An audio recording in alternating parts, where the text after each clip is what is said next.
Well, there you are.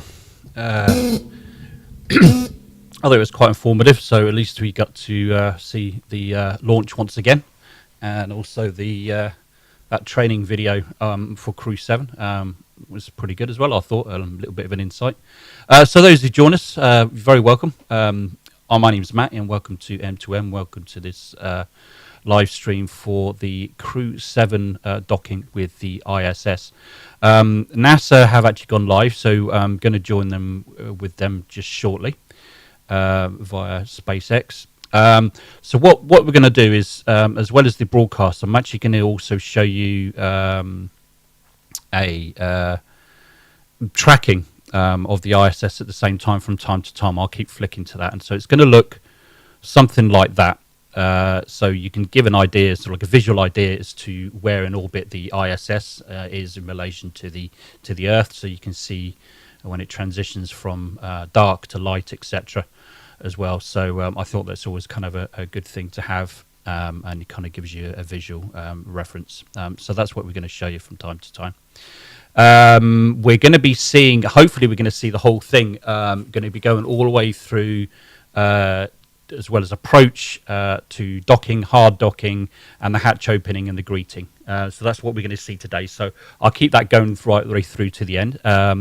So as you can see above me, there is a timer, and it's also going to appear on the live as well. That's the approximate docking time. That's not really necessarily going to be accurate. It could be a few minutes either way. If it gets much more, then I'll update the timer as we go along, if I try and find out more information as to when they're due to dock, because things could actually it can be quite fluid sometimes in these docking. So I think that's enough of me witching on. I'm going to hand you over to NASA now, and they're going to go through everything they need to be doing. So enjoy.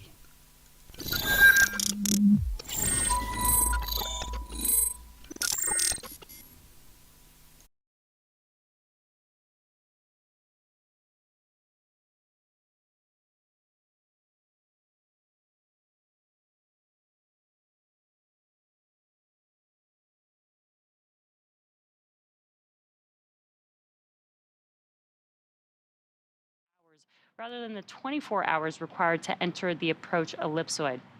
Once Dragon arrives at 400 meters below station, it will be at what is known as waypoint 0 and will be the first checkpoint during our approach.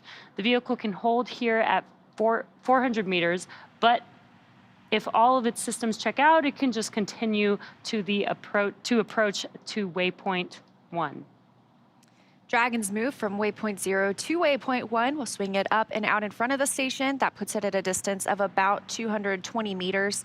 We're going to be actually going to the top of the station today. It'll be put on the docking axis. That means it's essentially directly in front of the docking port. So the crew is headed to the Node 2 Zenith port today.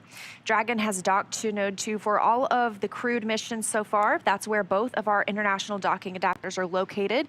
They are installed for these commercial spacecraft flights, of course, as well as any other future spacecraft that use the international docking standard. Once Dragon is only 20 meters away at waypoint 2, the spacecraft focuses on aligning its docking system with the international docking adapter. We may hear the call out CHOP, which stands for Crew Hands Off Point, a little less than 30 seconds before docking. At this point, any aborts will have to be done automatically by Dragon. Of course, then we are looking forward to the grand arrival when our crew docks to the space station. Dragon will fly in and make contact with the IDA, giving us what we call soft capture. The soft capture ring will retract until sensors indicate it's time for 12 hooks to drive in place and give us the hard capture that will firmly secure Dragon to its new home on the space station. The station crew, namely NASA astronaut Woody Hoberg, will manually pressurize the vestibule. That's the area between the Dragon hatch and the station hatch. Meanwhile, umbilicals that provide power, audio, and data connections from Dragon to the station are put in place. And then it's time for leak checks and hatch opening, which we currently have timelined to come a little more than 2 hours after docking.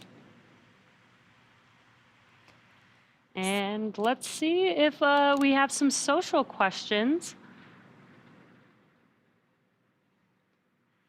So it looks like this one came in after launch. Did they have to sit like that for 30 hours? Or is there a space for them to move around? So after launch, you know, the crew does have their off-duty time period. They have the opportunity to get out of their suits and their seats. I think they're able to stow their footrests, and that gives them a little more space as well. So they're able to, of course, take in the views. I'm sure they've been doing that a lot too. Oh yeah, I bet they have. And they're really only required to be inside of their seats for ascent, for any burns that are happening on the vehicle as it approaches the ISS, and then also when they return back down to Earth. Other than that, they can kind of enjoy the space inside of Dragon. Sounds like a dream. And we are taking these questions with the hashtag #AskNASA. So if you are on X, just use that hashtag. All the way through docking.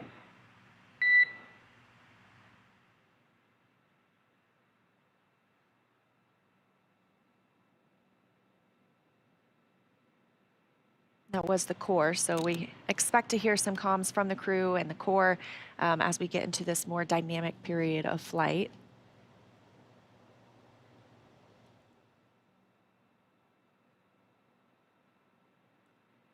All right, let's check out another question on X. All right, since SpaceX Crew 7 is the most international launch, I'm wondering, has NASA ever launched a mission without any American astronauts? That's a very interesting question. Yeah, that is an interesting question. And I think one thing that is related to this is our new commercial low Earth orbit program at NASA. You know, we've seen 2 missions with Axiom and SpaceX launch together now. Those do launch from Kennedy Space Center, and they have a former NASA astronaut as the commander, but those are fully considered private, or they have astronauts from other governments. So it's not necessarily a NASA mission. It's not necessarily NASA astronauts on board. But that is happening, and that is kind of paving the way for the future of spaceflight, where we have a low Earth orbit economy. Right, and here's on your screen our international crew. We do have Jasmine Mogbelli as the commander, pilot Andreas Mogeson, Satoshi Furukawa as a mission specialist on this flight, as well as Konstantin Borisov.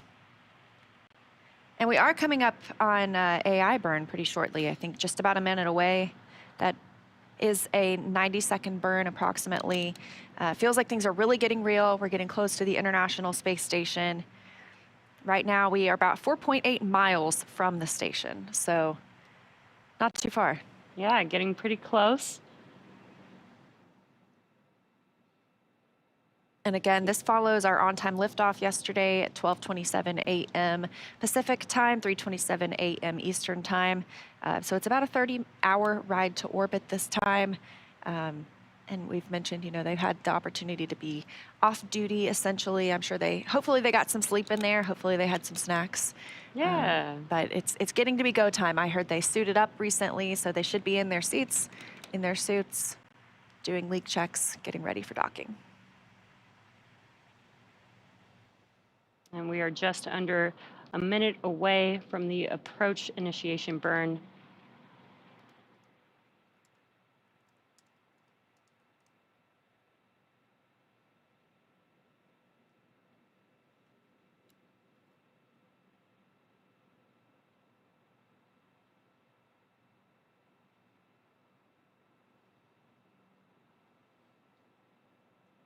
And as we wait for that burn, what you're seeing on your screen is Mission Control Hawthorne.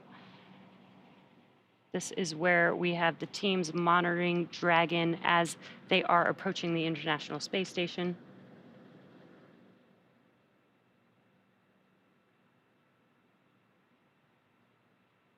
And of course, this approach initiation burn, we're using the Draco thrusters on Dragon. This is going to bring Dragon up about 400 meters below the station. So we'll be getting pretty close, hopefully getting some views of Dragon from the station and of station from Dragon. And we just heard that the AI burn has begun. We will probably also hear that call to the crew as well, potentially once it's completed, but it is about a 90-second burn.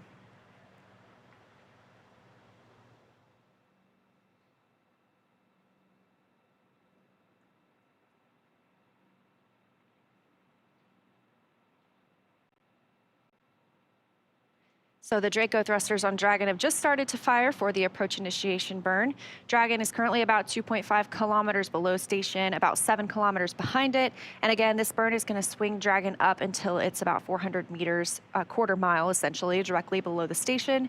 This also moves Dragon inside one of 2 checkpoints around the station that require our go, no go poles. We obviously got to go for that. The first checkpoint is the approach ellipsoid. We call it the AE. That's that 4 kilometer by 2 kilometer by 2 kilometer large 3-dimensional imaginary oval shape. Obviously, we consider this to be on that 24-hour safe trajectory, meaning if we lost control of the thrusters on Dragon, it would not move inside that approach ellipsoid for at least 24 hours. And again, we are waiting for just the confirmation that the approach initiation burn has concluded. Dragon does have the ability to perform a mid-course maneuver about halfway through the journey to waypoint 0 to ensure the Dragon... And Dragon SpaceX on the big loop, we had a nominal approach initiation burn. If desired, you can review your impulsive retreat cue cards. SpaceX Dragon copies on the big loop and reference cue cards have been reviewed. And Dragon SpaceX on Dragon to ground, just wanted to confirm that we will not be swapping a LiO cartridge as you previously asked. We'll remain on this cartridge all the way through docking. How copy? Dragon copies will stay on this cartridge.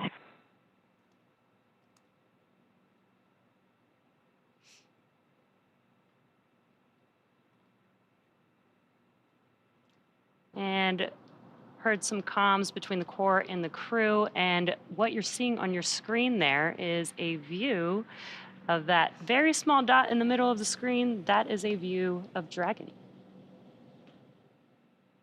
That's actually a view from Dragon looking at the International Space Station.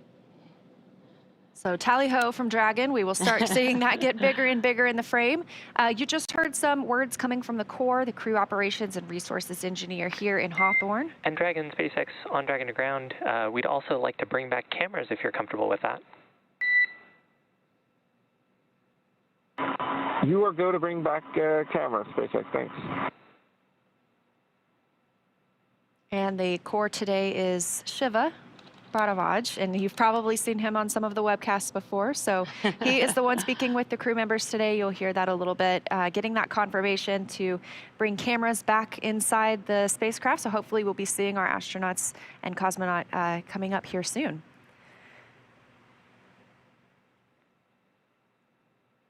SpaceX Dragon on the big loop, successful intercom check. Good news, Dragon.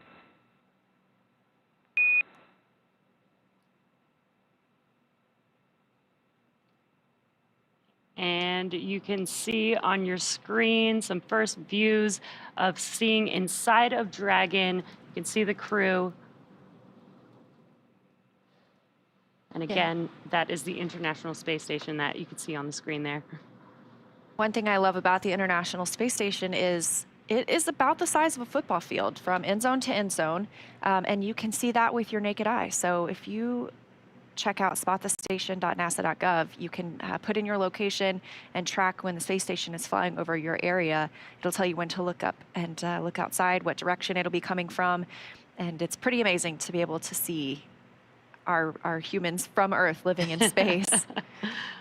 And back inside the Dragon capsule, we have everyone in their suits and seats. Looks like they are fully suiting up now, putting those gloves on, as well as we have a view of those crew access panels, those displays in front of them, pilot and the commander there in the center.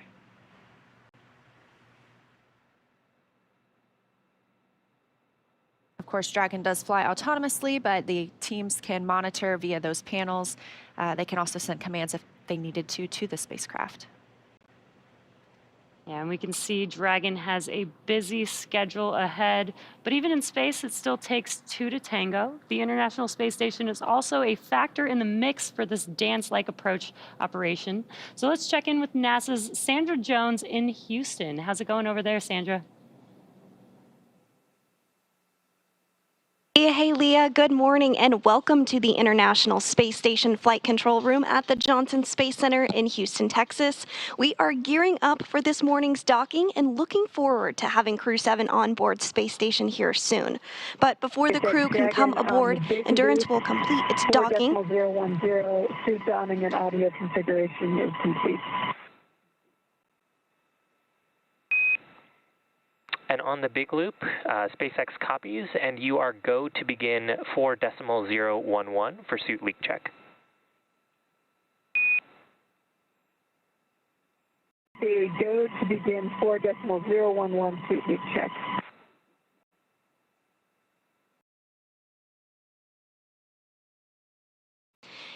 And those words up to Jasmine Mogbelli, the SpaceX Endurance commander.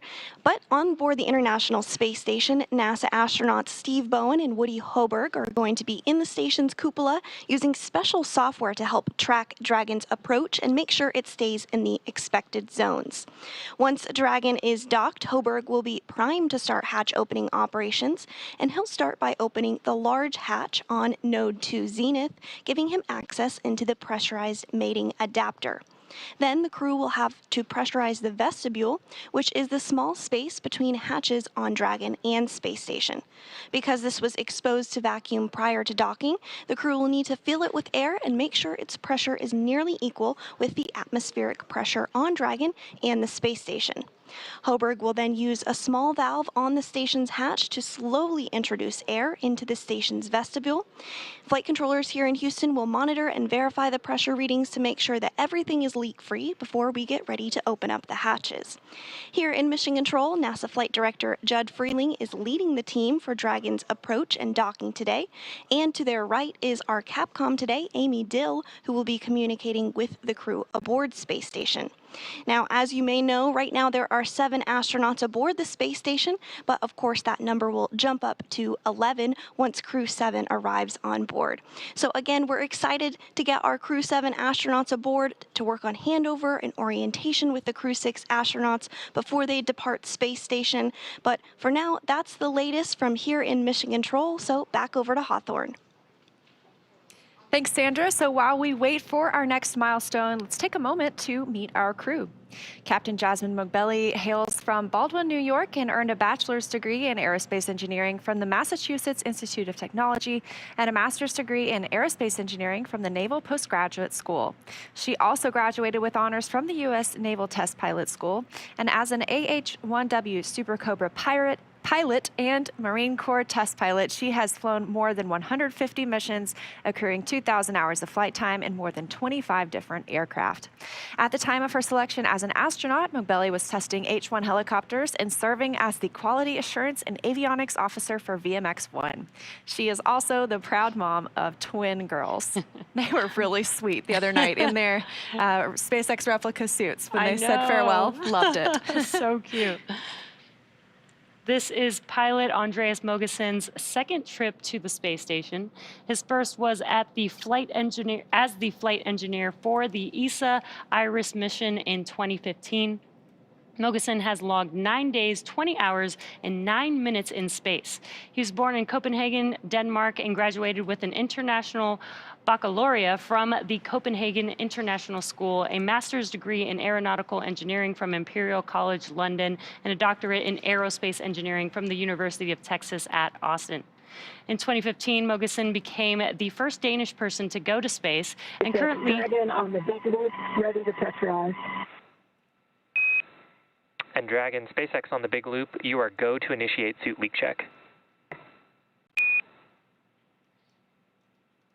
And we do not show that the cameras are internal.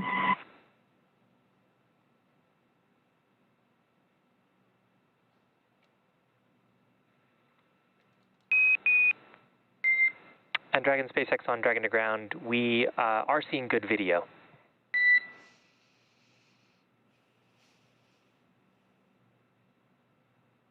Yeah, Dragon copies. And some comms confirming that the crew is go for leak checks. Now, currently, He is serving, Andreas Mogensen is serving as the European Astronaut Liaison Officer to NASA's Johnson Space Center in Houston. Next up, we have mission specialist Satoshi Furukawa. His interest in space began when he was 5 years old and saw the Apollo 11 moon landing on TV. It's just amazing to me.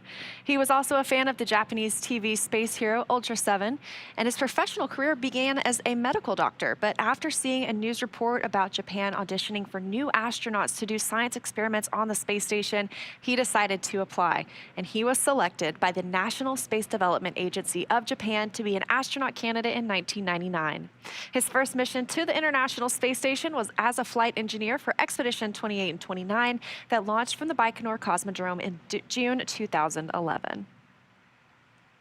Mission specialist Konstantin Borisov was selected to be a cosmonaut in 2018, and this will be his first trip to space. He has a Bachelor of Economics from the Russian Academy of Economics, a Master's of Science and Operations Research and Systems Analysis from Warwick University in Coventry, UK, and a Master's in Aircraft Life Support Systems from the Moscow Aviation Institute. He has worked for companies such as Volvo and the Boston Consulting Group. He is also an experienced freediving instructor, an international freediving judge, and the co-owner of Equilibrium Freediving School. So that is our very international crew. 4 crew members. Again, we've just completed the approach initiation burn. We're looking for docking to happen at about 9:05 Eastern time today, so 6:05 a.m. Pacific coming up. Again, that's just a little over an hour and a half from now. This view on the right of your screen is Mission Control here in Hawthorne. That is where Dragon spacecraft itself is being commanded. We just heard from Sandra Jones in Houston, and Mission Control Houston, where the International Space Station is being commanded.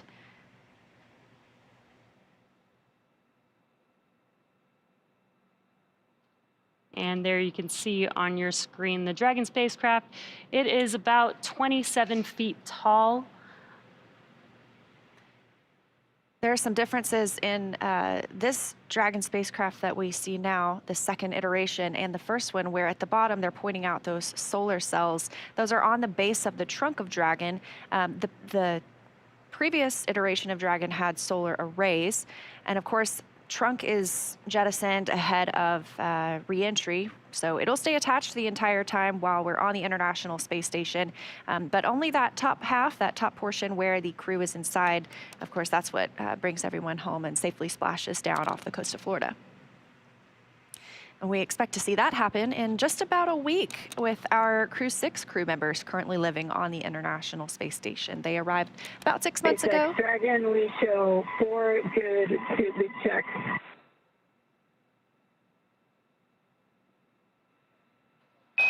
And on the big loop, we see the same.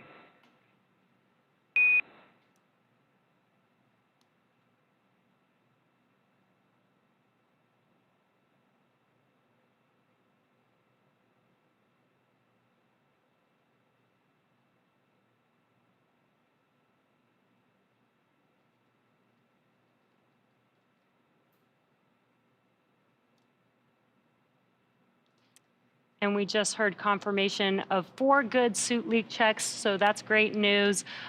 Basically, the crew is prepared for docking to the station. They do have to make sure that their suits are working properly prior to docking to the station.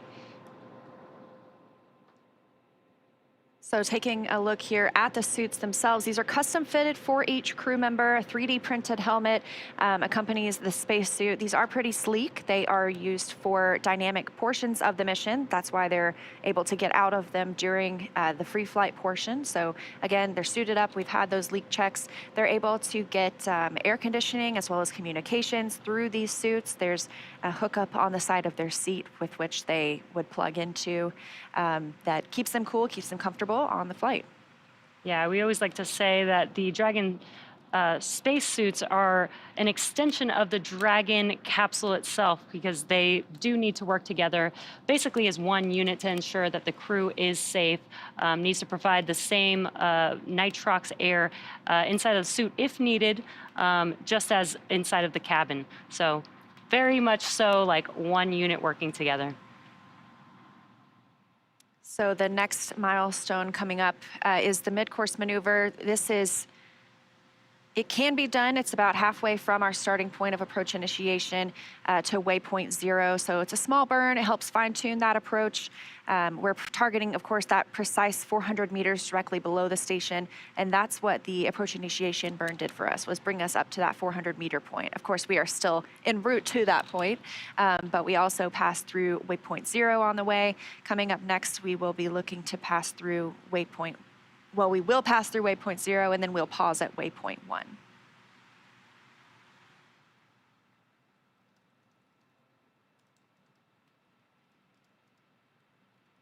And there you can see that maneuver there as the space station will move upwards into waypoint 1. And you can see on your screen the graphic says the keep out sphere. This is an imaginary sphere, but basically it's a 3D sphere where the vehicle has a few checkpoints in order to make its way to the International Space Station. These are checkpoints that enable to make sure that everything is safe as the vehicle approaches and docks with the International Space Station. And of course, today we've talked about we are docking to the Zenith port. This is the space-facing port on the International Space Station. That's really the easiest way to say it because there necessarily isn't an up or down in space.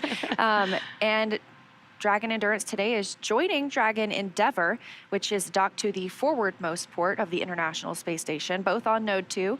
So hopefully we get some interesting pictures of both Dragons docked together. Again, we do this so that the crews have time for a handover period. They're able to, pass on what they've learned, pass on anything throughout the flight before Crew 6 heads home themselves. And this is a very cool graphic. You can kind of see exactly where Dragon is relative to the space station. And basically, Dragon is trying to align itself with the International Space Station into the same orbit. And also a cool thing that you can also see in this graphic is where the Hubble Space Telescope is relative to both the Dragon spacecraft and the International Space Station, which are both in low Earth orbit.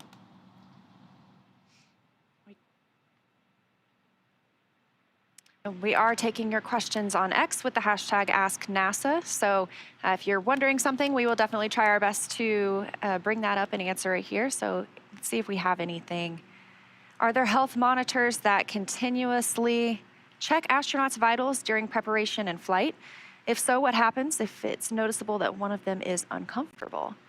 So when they're in their suits, they do have the ability to monitor their health and their vitals and things like that here on the ground. But when they're not in their suits, they don't have that availability, and they don't necessarily always need to. The crew can always report how they're feeling as well.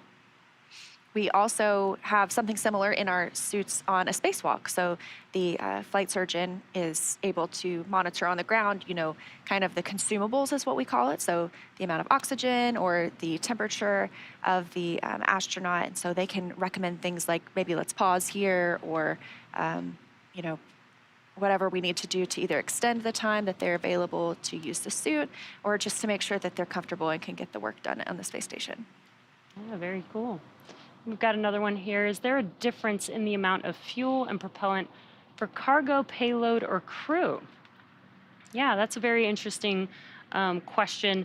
One thing to point out is that the cargo Dragon actually does not have the abort thrusters, the Draco thrusters, that the crew vehicle have. So essentially, you would use less fuel or need less fuel for a cargo mission than for the crew mission. Yeah, of course, we call those the Super Dracos, and those are inhibited once we get on orbit. So those are no longer necessary, no longer in use for the flight. Any of the thrusters that are being used are either the service section Dracos or the forward bulkhead Dracos. Those Super Draco thrusters around the base of the capsule are really only to help in a launch abort scenario. This question, what is the expected time of arrival on the International Space Station? So we are a couple of hours away. Well, actually less than that. We expect to see arrival at 6:05 a.m. Pacific time, 9:05 a.m. Eastern time. So we're going to see things getting pretty, moving along pretty quickly here. Moving along into our next milestones. I think coming up next, we will pass through waypoint 0. Again, it's not a stopping point. It's just another way we can monitor Dragon's approach to the International Space Station.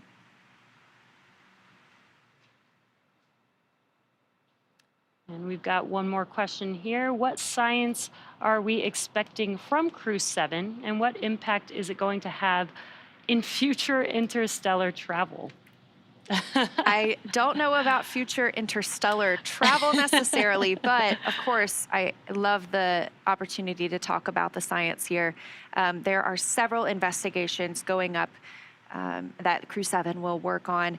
Some of the designers of spacecraft and spacesuits to support the exploration of other planets, they are considering the possibility that humans carry microbes to like bacteria, anything like that, to those locations. So for the ISS external microorganisms mission, the astronauts are going to go on a spacewalk and swab the outside of the space station to determine if the space station releases microorganisms through the life support system vents, and if anything could live out there in the vacuum of space. So I think that one is really interesting. Yeah, that would be very interesting to know. The International Space Station is in low Earth orbit, so that's pretty close to Earth. So it'd be very, very interesting if, they did find or discover something new. Yeah, of course, it's something I think that we talk a lot about too as we look at interplanetary travel too, and wanting to keep those locations as clean as possible. That's why you have spacecraft in clean rooms. That's why you have people suited up, wearing caps so that their hairs don't even fall onto a vehicle, because we want to make sure when we arrive at a future destination, whether it's the moon, whether it's Mars, that we are seeing something as it was and not as influenced by humans. That way, if we discover anything microbial there, we know it's natural there. It's not coming from Earth with us.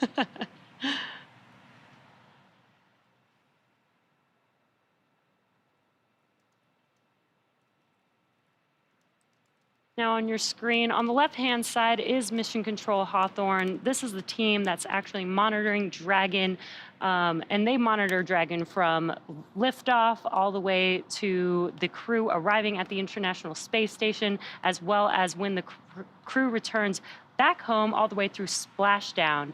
That mission control room in Hawthorne, that's the team that is monitoring Dragon and the crew throughout the entire mission.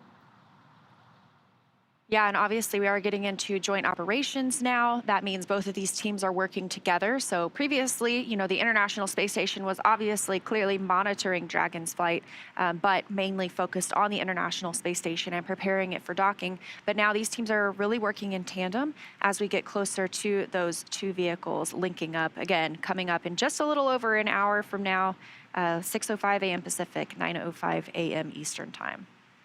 Yeah, this really shows that teamwork makes the dream work.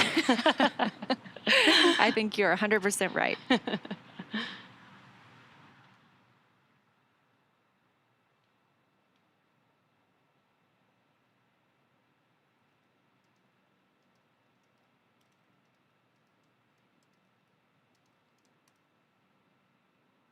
So we were talking a little bit about the science that Crew 7 will be working on. Of course, the International Space Station has been in orbit been constantly inhabited for almost 23 years now. So there have been thousands, I would think, I know hundreds, definitely over 1,000 scientific experiments going on the International Space Station. Another one of these looks at the microgravity and artificial day and night cycles on the International Space Station. So obviously, here on Earth, we have our circadian rhythm that helps us regulate when it's day, when it's nighttime. Sometimes we wake up in the middle of the night to cover a crew mission to the International Space Station. But the microgravity and those artificial day and night cycles, they can affect the astronauts. change the daily rhythm, change their sleep pattern. That can affect their health, their well-being, any cognitive performance. So there is an investigation from the European Space Agency, ESA. It's called Sleep in Orbit, and that'll look at the physiological differences between sleep on Earth and in space. They're going to use an EEG device. It'll measure the brain activity of the astronauts during sleep, help analyze that down on the ground. So really interesting. Yeah, that does sound very interesting, especially when the International Space Station sees about 16 orbits a day. I can't imagine, what that does to the human body or the human mind when typically, you associate daytime with sunlight and nighttime with darkness. Right. And you're kind of getting that fluctuation throughout the entire day. So I wonder how that kind of changes somebody's body when they're there for, 6 months or more. And tally-ho on Dragon from the International Space Station. You can see that little blinking light. That is our Crew 7, Crew of 4, getting closer and closer to the International Space Station. Of course, we did have our approach initiation burn. We are standing by. We may see a mid-course maneuver. This is an optional burn just to help fine-tune that approach to the International Space Station. We will pass through waypoint 0, and then waypoint 1 will do that brief pause. I'm pulling up my data right now. Let's see. We are just about a mile from the International Space Station. So if you've ever run a mile before, you can run between Dragon and the space station. That's how close they are. Of course, it is a very slow and steady approach at this point when you have two spacecraft, getting ready to connect. It's very fine-tuned. And I just did get confirmation the mid-course maneuver is underway. This will be a short burn. Again, just fine-tuning, making sure we put Dragon exactly where we want it before it docks to the zenith or the space-facing port on the International Space Station. And kind of going back to what you see on your screen, much like a ship has starboard and port to that green and red light to see the orientation. Dragon and these spacecraft also have that same green and red light so that you can tell what the orientation of the vehicle is in. So we have, again, conducted the approach initiation burn. We are in the mid-course maneuver right now. Again, very short burn just to confirm and make sure we're exactly where we want to be on Dragon. Soon we should be able to see some views of the International Space Station from Dragon as well. Now we are docking to the zenith port today, the space-facing port. We may not have views at the time of docking. That is because when we send signals from the cameras, we don't want it to bounce back off of Dragon. That can damage the cameras themselves. So we may not have views during that point as it prepares to dock, at least not from the closest camera, but we will have confirmation. And Dragon SpaceX on the big loop, we had a nominal mid-course correction and the trajectory has converged on waypoint 0. Expect waypoint 0 arrival at 1217 Zulu. SpaceX, Dragon copies all and copy 1217.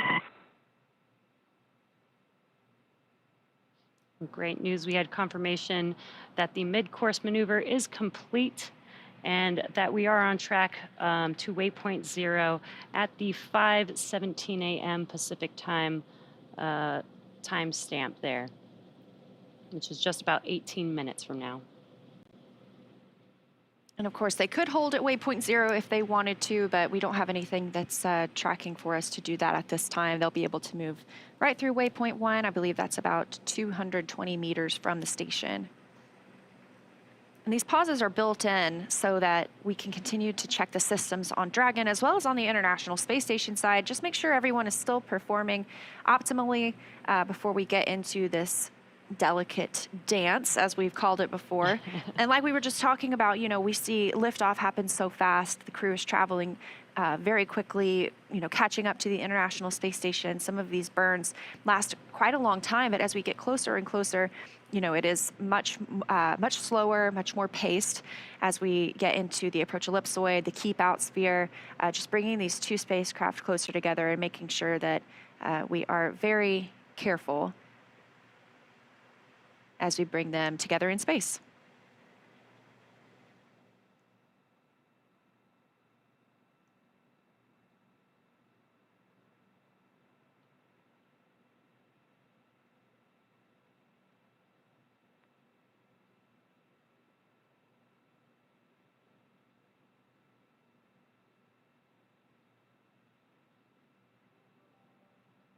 So talking a little bit more about some of the science that is happening on board. For longer journeys to the moon and Mars, we've talked a little bit about this. The International Space Station is such an amazing test bed for us to conduct scientific research, experiments themselves, but also on human bodies. So as we think about those missions, the scientists are looking at how this extended time in space affects the human body, because of course we know missions to Mars are going to be longer than these 6-month mission durations to the International Space Station. So astronauts on these missions of various length can participate in an integrated set of studies that monitor their health before, during, and after the missions. These are 14 experiments. They are collectively called the Complement of Integrated Protocols for Human Exploration Research. To shorten that, we just call it CIPHER. These collect multiple physiological and psychological measures of the human response to time and space. So these results could play a pivotal role in ensuring the safety, the health, the success of astronauts on deep space exploration missions, which of course is our next big goal. Right, like we've sent humans, hundreds of thousands of miles away, but on interplanetary missions, they're going to be going potentially millions of miles away, right? And we would like to know, maybe how these long duration missions affect the body, so that we can understand how the body will react, in a longer period of time, maybe longer than 6 months. It could be months, it could be years. And we do have NASA astronaut Frank Rubio on board, who will, when he comes home, hold the record for the longest amount of time in space. I believe it's 371 days. So over a year in space for an American astronaut. That'll be the new record. He is still on board. We expect to see him come home next month. So I know he must be looking forward to his return to Earth. Now, our next milestone is we expect waypoint 0 arrival. Again, that'll be at about 5:17 a.m. Pacific time, so about 15 minutes from now.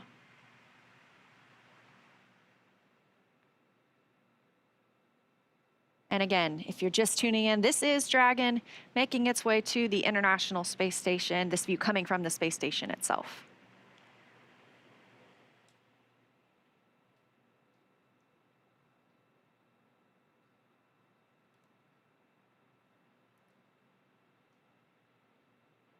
And again, we are taking your questions on X with the hashtag AskNASA.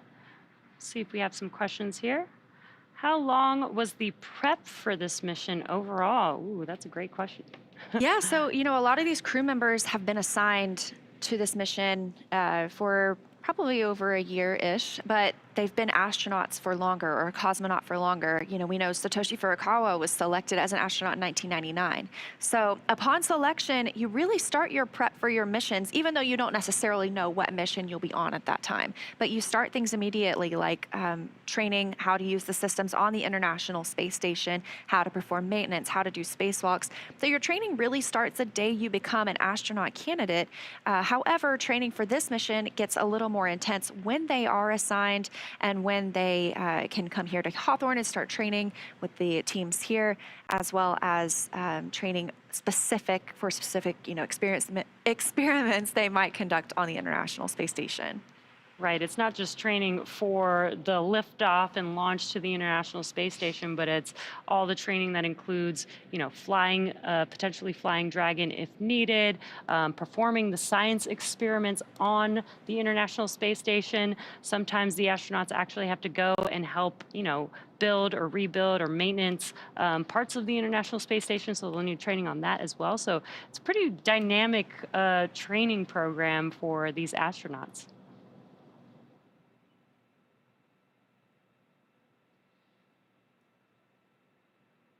You've got a live look inside Dragon Endurance right now. That's pilot and Commander Jasmine Mobelli and pilot Andreas Mogensen, just monitoring the spacecraft's progress. Dragon SpaceX on the Big Loop ground has pulled go for approach 0 and 1 and will enable the maneuver shortly.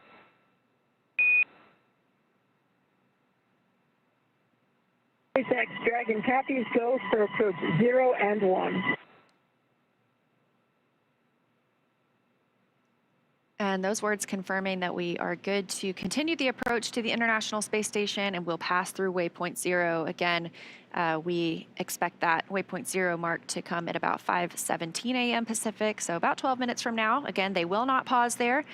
They will go to pass through to waypoint 1. That's about 220 meters away from the International Space Station. This view again from inside Dragon, crew monitoring as Dragon flies autonomously to the International Space Station, continuing to get closer and closer.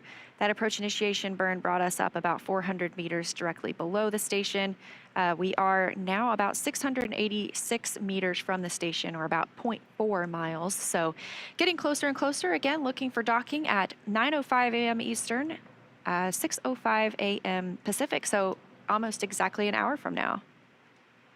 And we did see views of the International Space Station before, which looked like a tiny little dot, and now we are getting so close that you can really see the International Space Station there, and that's on your left-hand screen. And looking from the International Space Station to Dragon on your right-hand screen, getting a really cool view of Dragon. And you see that glow. That is the spacecraft are both going into an orbital daytime. So we've talked about how the at orbital velocity, you're orbiting the Earth 17,500 miles per hour. You see a sunrise or a sunset every 45 minutes. So they're going into that sunrise period. That's why you saw that glow, that blooming on the camera. They will be there again for about 45 minutes. It does look like we may dock just as we get into an orbital nighttime. But again, this view on your right-hand side of the screen, the Dragon capsule itself, and then its destination on the left, the International Space Station, both have eyes on each other. And we are in the Big Loop, as we talked about earlier, meaning they can all communicate on the same communication network. And we did get a go for approaching waypoint 0 as well as waypoint 1. We're just about 10 minutes away from the expected time of arrival at waypoint 0. And again, this is just a checkpoint. They do not need to stop. They can continue to pass through waypoint 0 and move to waypoint 1, which will swing it up and out in front of the space station. And it'll pause at a distance of approximately 220 meters away from the station. Now, right now, as we speak, the International Space Station has just started flying over the state of Washington. It's about to fly directly over Seattle. So if you're in the area, it is about to cross over into Canada as well. So if you're in that area near that border, go outside, maybe look up. You can always check out spotthestation.nasa.gov to see when it'll fly over you. But it is going to pass over the continental U.S.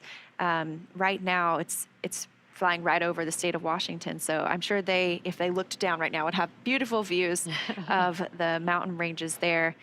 It'll be south of Calgary here pretty shortly. And as you mentioned earlier, you don't need a telescope to see the International Space Station. You can actually see it with the naked eye. It's about the size of a football field and big enough for you to walk outside and be able to see it pass by. And I know they can't see me, but I always wave. Hey, you never know.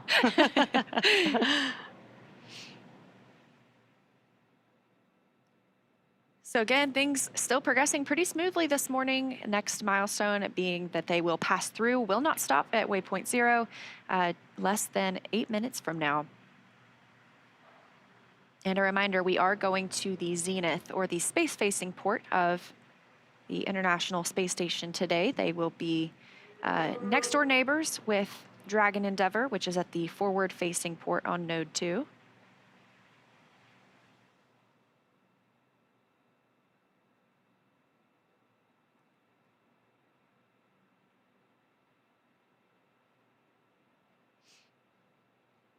And right now on the International Space Station, we have 7 crew members. So we are going to have 11 people living and working on the orbiting laboratory for the next several days. We'll start looking at an undocking timeline and a splashdown date for Crew 6 pretty soon. But we want to make sure they get that handover time.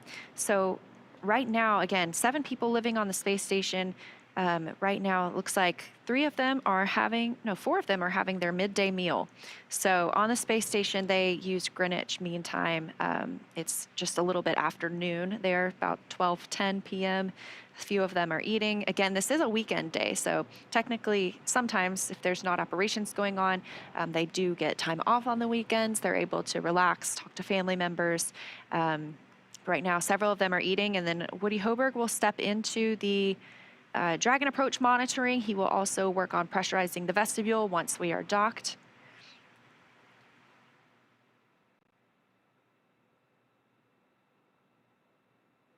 And on your screen is a pretty cool view from the International Space Station looking at Dragon. You could see the nose cone deployed, and you can also see some of the thrusters. They're using the Draco thrusters to maneuver Dragon towards the International Space Station. You can see Earth in the background. Yeah, right now they are flying over Saskatchewan, so south of Saskatoon. That's the view below Dragon there. And then Dragon's view of the International Space Station. So if you're in that area, go take a look up. You might spot our crew members.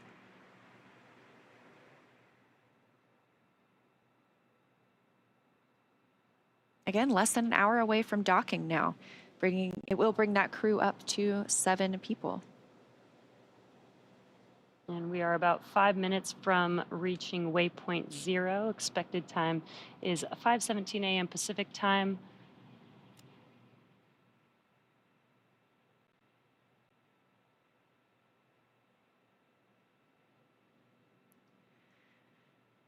So during that crew handover period, when we talked about, these 11 crew members on the International Space Station, we have Crew 6. That consists of Stephen Bowen, Woody Hoberg, Sultan Al-Nayati, and Andrei Fedyayev. They have been living up there for about 6 months now. And before we bring them home, we want them to be able to talk to Crew 7. We have some first-time flyers, especially on this spacecraft. So we want them to be able to show them the ropes of what's going on aboard the International Space Station. They can hand over any science experiments that they've been working on, show them any of the safety protocols. That's actually one of the very first things that they will do right after they dock. They will move into an ISS safety briefing. They get a lot of training on the ground about how to handle any contingencies or off-nominal situations, but once you get in space, it's just different. You need to do it again. You need the refresher. So it's, safety is the utmost importance. So that's the first thing that they'll do after they dock and do their welcoming ceremony for us. But that crew handover period, it gives a nice buffer for these team members to be able to share what's been happening on the International Space Station over the last 6 months with this crew who has just arrived.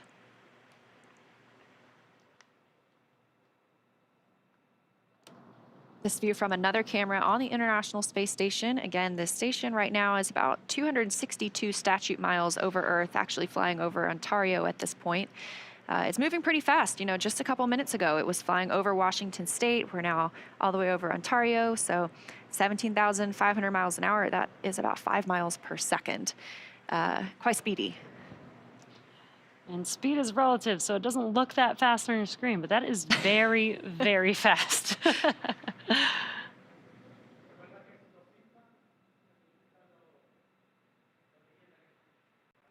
We are just a few minutes now from passing through waypoint 0.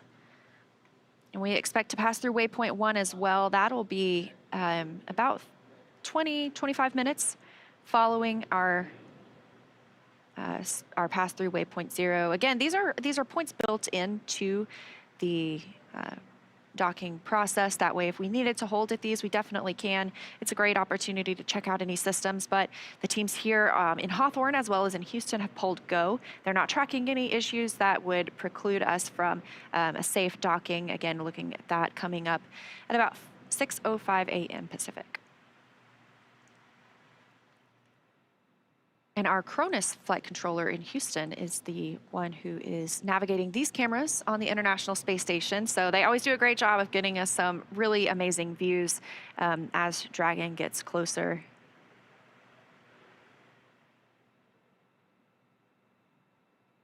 Again, just as a reminder, waypoint 0 will mean that Dragon is 400 meters directly below station, and as it maneuvers to waypoint 1, that is basically swinging the vehicle to out in front of the station. It will be approximately 220 meters away from station. And that is coming up here in just about 2 minutes from now. We're reaching waypoint 0 is coming up in about 2 minutes. Waypoint 1 puts us on the docking axis, so it pretty much lines us directly up with that corridor that the spacecraft will follow all the way in to where it docks on the zenith port of the International Space Station. There is a pause at waypoint 2. That's about 20 meters away, so that is kind of the final check of all the systems on both sides of the spacecrafts to make sure that everyone's still go for docking. We're not tracking any major issues. They can hold there for any lighting changes if they wanted to, but not always necessary. So sometimes it's a brief pause, and sometimes they just hold to make sure that everything is checking out as planned. And you did just see a view inside of the cabin of Dragon, and you saw our astronauts, our commander and pilot, there basically just monitoring. Dragon is an autonomous vehicle, so really all the crew needs to do is just monitor as they approach the station. There's really no manual driving or flying at this point. This gives you a great view with the nose cone open. That's where the docking mechanism is located. That's the hatch through which these astronauts will fly through Dragon and into the International Space Station. Of course, yesterday during launch, we saw them enter through the side hatch. They won't use that again until they splash down and are back on Earth and egress on the recovery ship. So we just got confirmation. We have arrived at waypoint 0. We are converging our trajectory on waypoint 1. So again, things continuing to move smoothly. We'll start to get a different view of the International Space Station as we're going to be going to the zenith port. So we're going to be going directly above it. We'll be looking down on the space station. So that view we have right now of the space station looking down on Dragon, it'll be flip-flopped. So Dragon will be looking down on the space station and see Earth below that. So again, we've just reached waypoint 0, which means Dragon is 400 meters directly below station. And we can see it in views now coming from the International Space Station. But coming up, Dragon will move from waypoint 0 to waypoint 1. That'll swing it up and out in front of the space station, actually directly above it, pausing at a distance of approximately 220 meters. Again, that puts us on the docking axis. That essentially means it's directly in front of the docking port. And again, we've heard teams do the go, no go polls. Everything remains go for us this morning.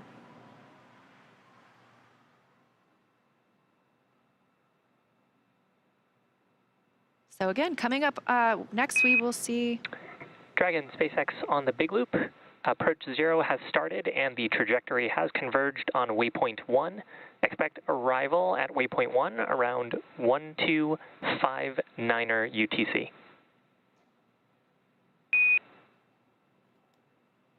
SpaceX Dragon copies on the Big Loop, arrival at waypoint 1 at 1259er.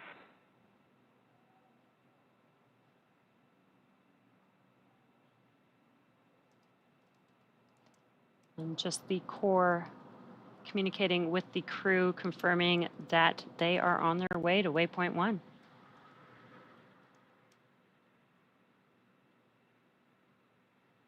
Now this maneuver from waypoint 0 to waypoint 1 is coming up in just about 30 minutes from now. So we do have some time as this maneuver happens.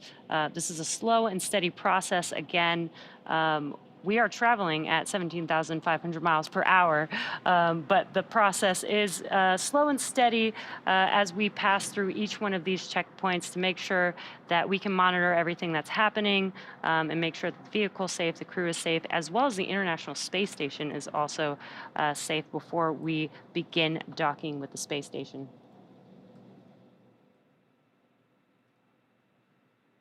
We were just talking about what's underneath the nose cone. So obviously the docking port, but we also have those forward bulkhead thrusters. We use those for some of the larger burns.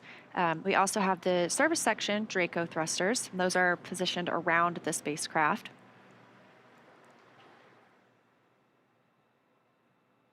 We'll just be using those service section Dracos as we get closer to the International Space Station. Again, very fine-tuned. And this, I just noticed, is very cool. On the left side of your screen, up a little, if you're looking towards the top of the International Space Station or towards the top of your screen, you can see Dragon Endeavour docked to that forward-facing port. Again, we are going to the Zenith port, so you can see that outline perfectly. That's so fascinating.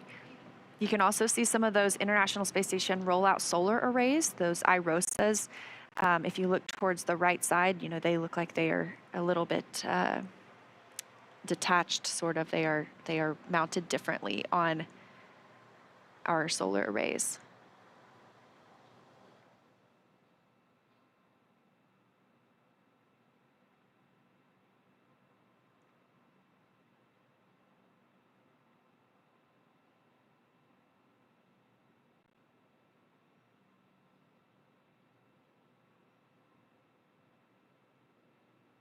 Again, we have passed through waypoint 0, heading up to waypoint 1. International Space Station looking especially beautiful this morning.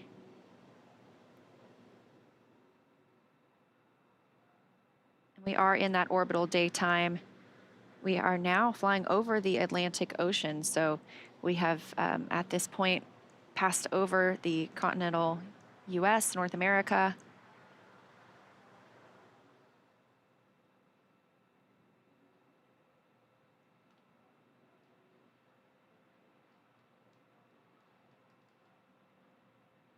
And on your left-hand screen is a view inside of Dragon.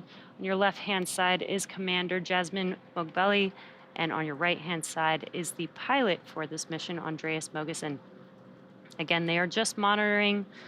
They are able to confirm, you know, on their displays that what they see matches what we see here in mission control as they make their way to docking to the International Space Station.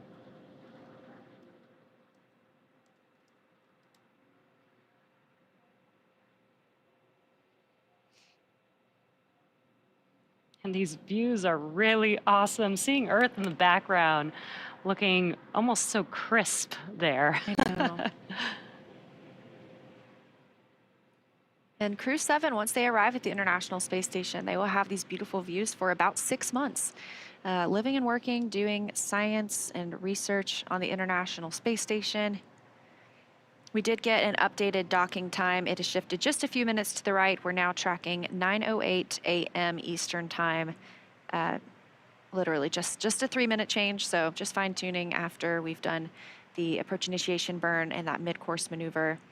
Again, we've passed through waypoint 0, moving up toward waypoint 1. Things continue to look good so far for Dragon Endurance on its journey to the International Space Station.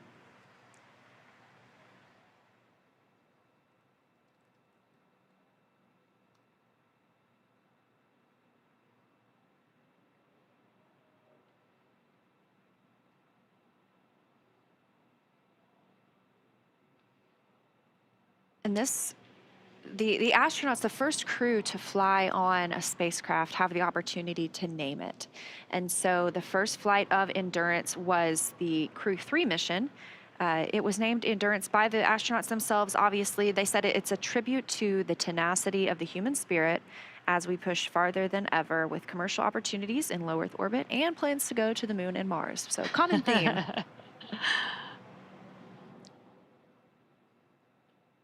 Awesome. We're seeing another view from the International Space Station looking. Yeah, if you look closely, there's Dragon in the center there. Again, our Cronus flight controller tracking these views for us in Mission Control Houston. Thank you, Cronus.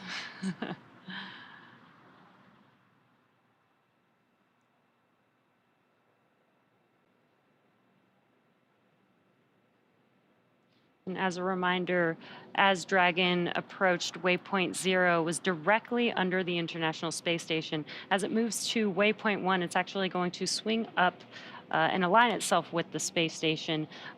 So you no longer will be looking down from the space station and have that view of Earth in the background, because it will be aligned with the docking port, which is the zenith port today. It's the space-facing side of the International Space Station.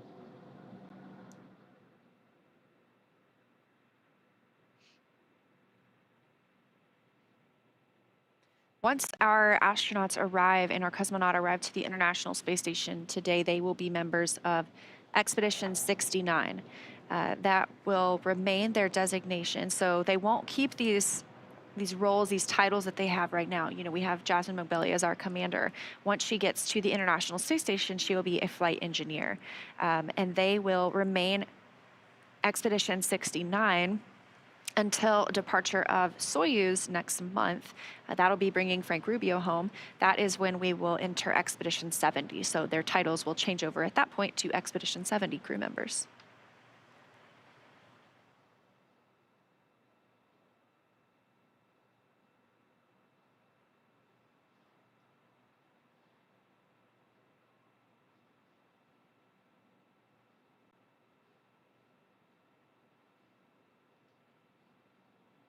We're about 25 minutes until we expect to reach waypoint 1.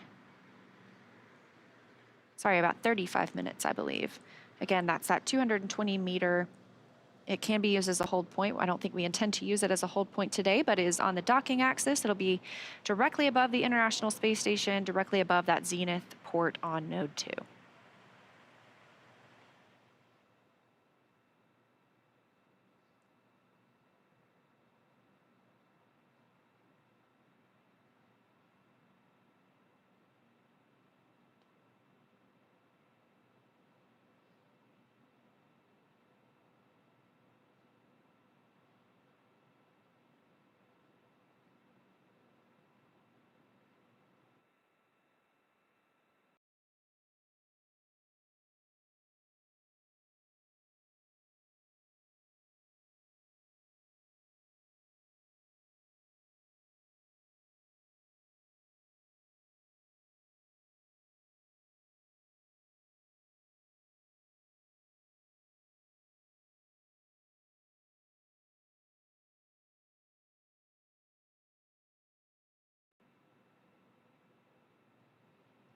All right, and a reminder, we are taking your questions on X with the hashtag AskNASA.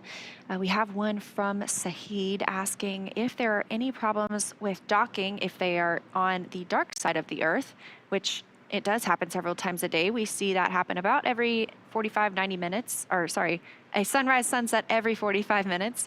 And do they face visibility issues? So Dragon is fully autonomous. It uses LiDAR to track the International Space Station and to line up with that docking port.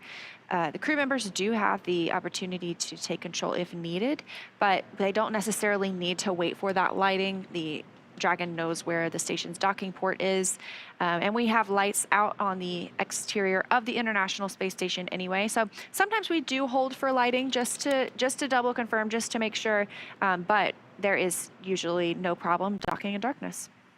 Yeah, I believe it's actually more of a problem when it's too bright. So when it's too bright, they do take a pause and wait for it to get a little bit darker, just to make sure that, again, because this is an autonomous vehicle, make sure that the Dragon spacecraft can actually see the International Space Station.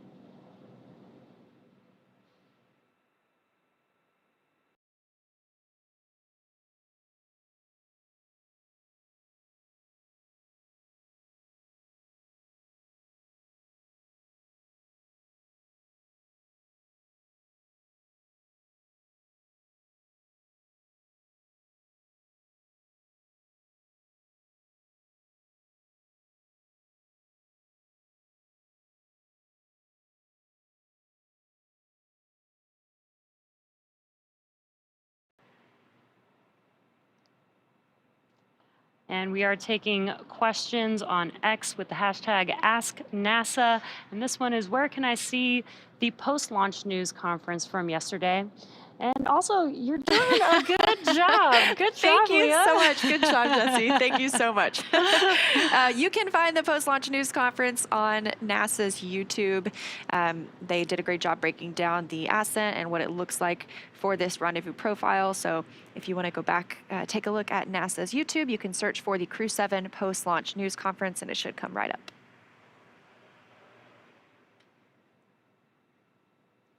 Next question is, when will Crew 7 be back to Earth?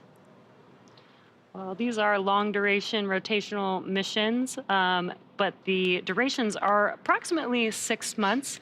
So every 6 months, we fly a crew up to the International Space Station, and the crew on board will then return back home. So Crew 7 will be up there for about 6 months and come back. We're starting to see the views change a little bit. You know, we were looking directly down on Dragon, but now we are swinging up and above the International Space Station, because we'll be docking to that zenith port. So again, like I mentioned earlier, we were looking directly down on Dragon with the Earth below it. Pretty soon, Dragon will be looking directly down on the International Space Station with the Earth below it. Looks like right now they are flying off the west coast of Senegal, about 260 statute miles above Earth.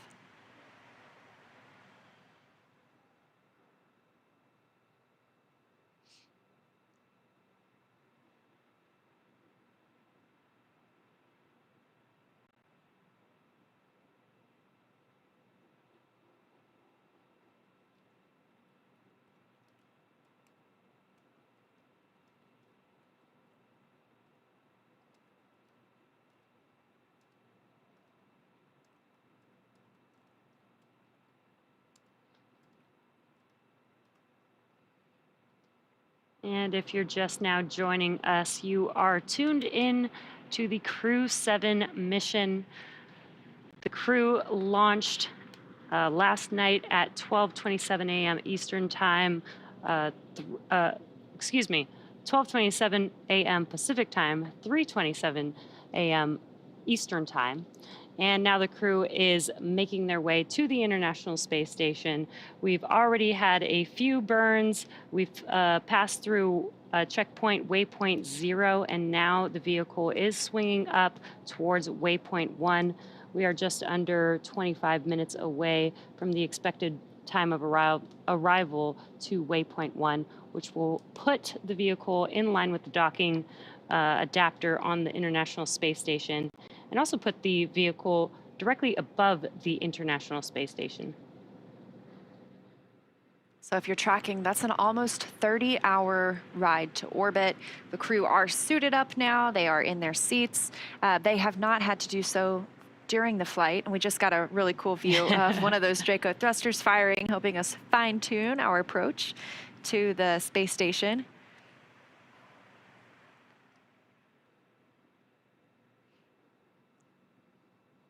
Our 4 crew members arriving today: Jasmine Mogbelli, Andreas Mogensen, Satoshi Furukawa, and Konstantin Borisov.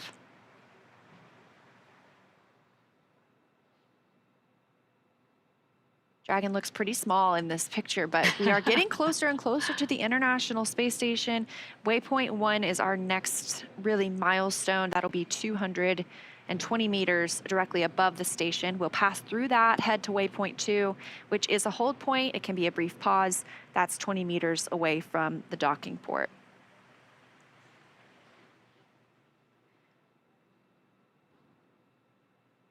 And once the astronauts arrive, they will be joining a crew of already 7 people living on the International Space Station, so bringing that total up to 11. The other astronauts and cosmonauts living on the station right now are Stephen Bowen, Woody Hoberg, Sultan Al-Nayati, Andrei Fedyaev, Frank Rubio, Sergei Prokopyev, and Dmitry Petelin.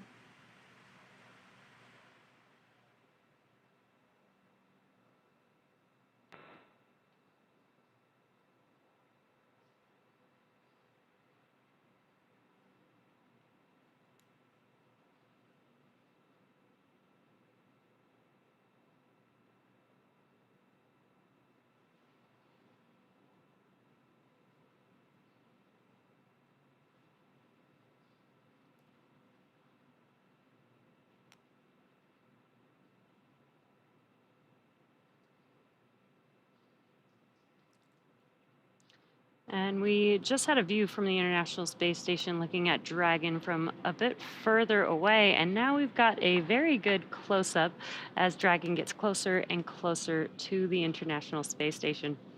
Yeah, looking crystal clear. Again, that nose cone is open. Of course, when we launch, it is closed.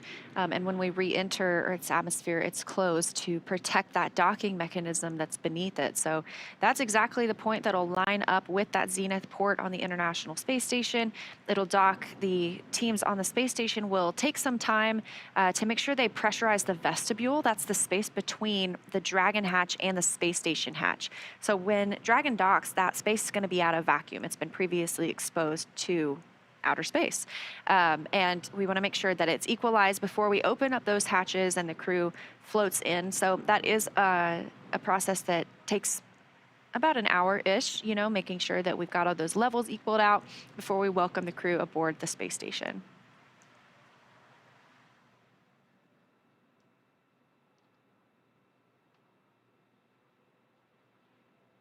Yeah, this is another view from the International Space Station. You can see one of the robotic arms on the left, and close to center of your screen, that is Dragon.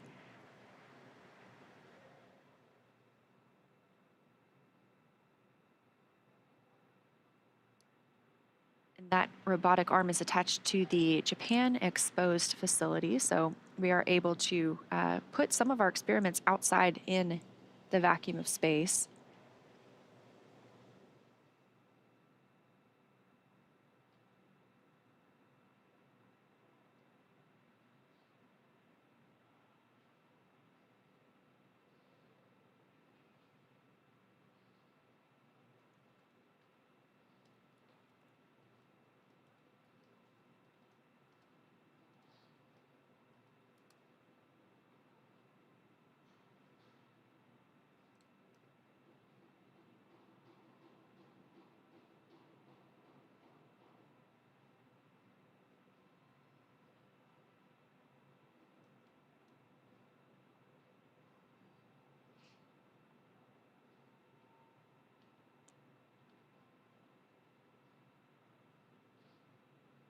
Again, we are about 23, 22 minutes away from waypoint 1, reaching waypoint 1.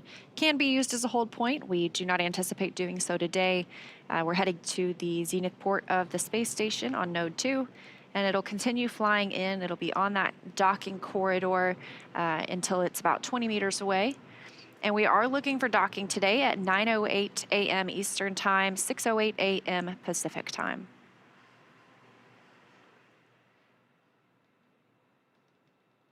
And this again is Dragon Endurance that we're looking at. It flew first on the Crew 3 mission. It also flew the Crew 5 astronauts to the International Space Station. Dragon SpaceX on the Big Loop. Expect reconfiguration of the C2V2 return link shortly.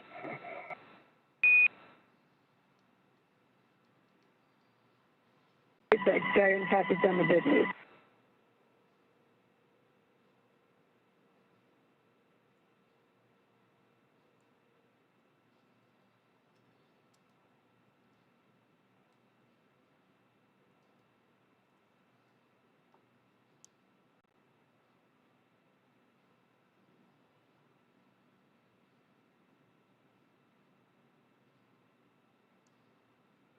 And a reminder, we are taking your questions on X with the hashtag AskNASA. So if there's something you're curious about, let us know.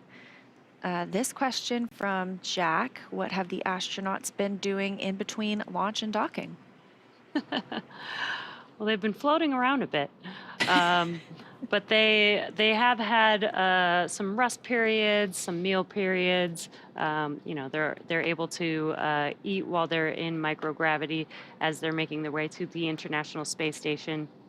After ascent, once they made it to orbit, they were able to get out of their spacesuits and actually enjoy microgravity.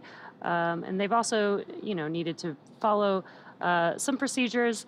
As we're getting closer and closer to the International Space Station, they did have to prepare for some of the burns that enable the Dragon vehicle to get or to approach the International Space Station. So a plethora of activities over the past 30 hours. Yeah, they also get the opportunity to eat if they want to. They have some shelf-stable meals that they can choose from, and you'll probably hear after docking, they will report out what was consumed. Not necessarily the food itself, but they'll say this many packets from this bag. Everything is so meticulously tracked in space and on the International Space Station. It can be difficult. You know, it's not the same as here on Earth. If I put something down on the table, I know it's going to stay there thanks to gravity. But on the International Space Station, we want to make sure we know where everything is at all times because it can float away pretty easily. So just reporting also what was consumed, that gives the teams here in Hawthorne as well as in Houston a good look at, you know, what is also available for later use as well.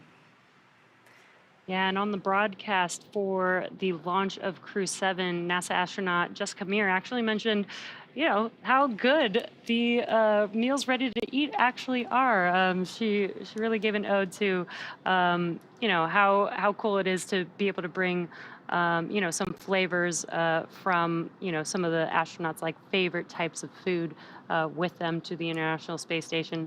On Dragon, they aren't able to heat up any of the food, but they are able to hydrate any dehydrated food while on Dragon. And then once they get to the International Space Station, they actually do have the ability to warm up food and have a hot meal. And we do have another question. Again, as a reminder, we are taking questions on X with the hashtag AskNASA. Do the astronauts stay in that seated position the entire trip there? So for Crew 7, that would be for 30 hours. Yeah, no, that doesn't sound super comfortable, and thankfully they don't have to. So like we talked about, you know, after they get on orbit, after they're out of that dynamic period of flight, the nose cone is opened, they get a call from the Corps here in Hawthorne that they can get out of their seats as well as their suits. So they're able to take their suits off and kind of be in their just their own comfortable clothing, whatever they've worn underneath. We ask them to put those back on shortly before we get into this approach initiation phase. So they are back in their suits right now. They are also in their seats. Of course, we don't expect anything to be off nominal in this situation, and we are moving pretty slowly, but it's still considered a dynamic period of flight because we're getting closer to the International Space Station and docking itself. We are about 15 minutes from waypoint 1. Again, our next pit stop on the way to the space station, about 220 meters above the Node 2 Zenith docking port.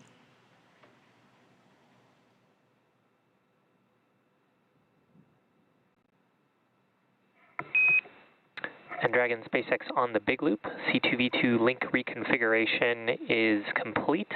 Could you give us a quick comm check?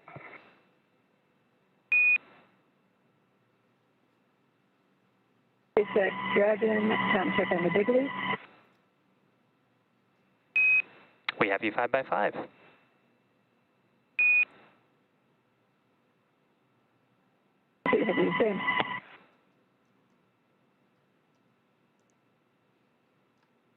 Hearing that conversation between the Corps and the crew, that is Shiva Bharavaj down there in Mission Control, Hawthorne. And they were talking about C2V2, that's Common Communications for Visiting Vehicles. So the Dragon spacecraft and International Space Station both use this language essentially to talk with each other, and it is properly configured so they continue to have good communication between both of those spacecraft.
So currently on board the International Space Station, judging by the timeline, it looks like Woody Hoberg is now in position monitoring Dragon's approach. They can actually send commands from Dragon or from the International Space Station to Dragon if need be, if there was some reason that we needed the spacecraft to retreat. Obviously, we're not tracking anything this morning, but he'll be monitoring that approach as they get closer all the way through docking, and then he'll be the person to work through the depressurization of the vestibule and make it a welcoming transition from Dragon to the space station for the 4 new crew members.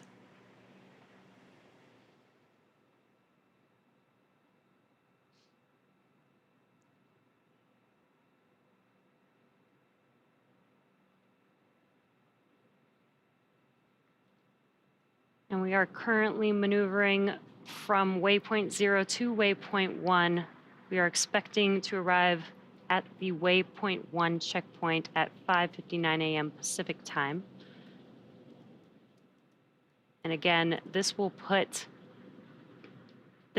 Dragon directly above the International Space Station. So you could see on your screen, Dragon made its way to waypoint 0, which was directly under the International Space Station, so between Earth and the International Space Station. And now it is swinging upwards and will be above the International Space Station, basically on the space side of the station. And again, we are expecting that arrival at waypoint 1 at 5:59 a.m. Pacific time.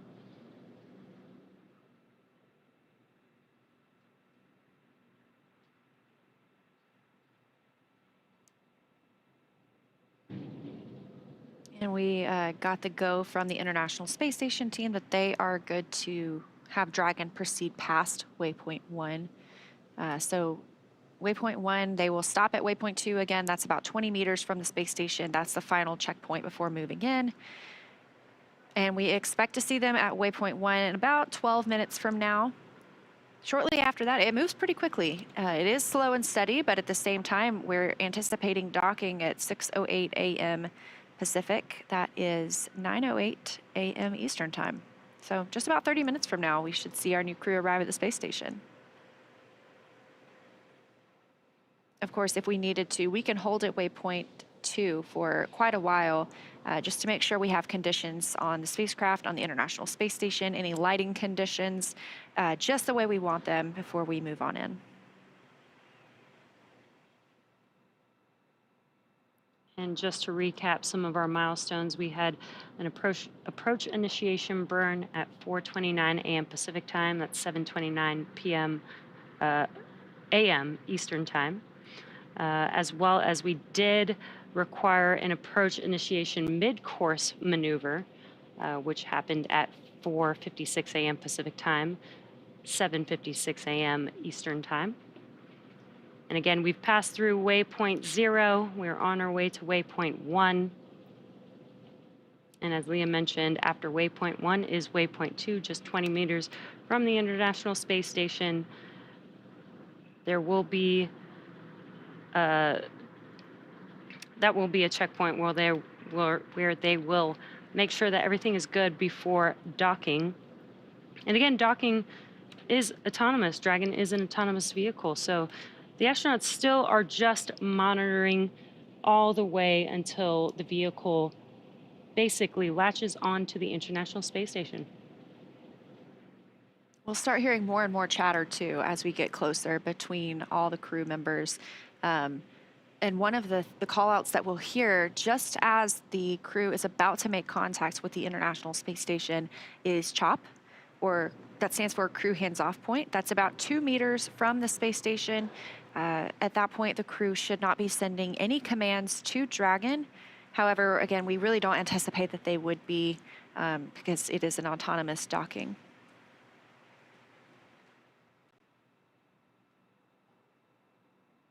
So about 10 minutes away till we reach waypoint 1. Again, we're going to move right on through, head to that waypoint 2 hold point, and then we are about 20 minutes away from docking itself.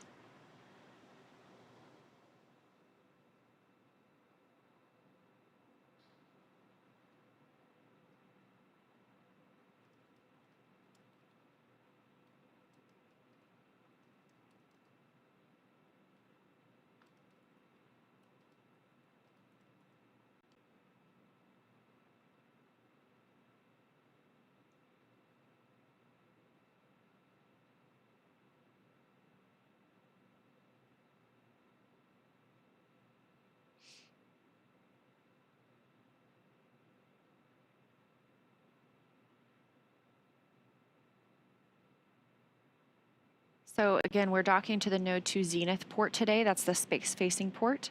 And this is, we may not see the docking, we may see it, but we have two bands of communication on the International Space Station. We have the KU band, which is how our video comes down. We have the S band, that's our sound and audio.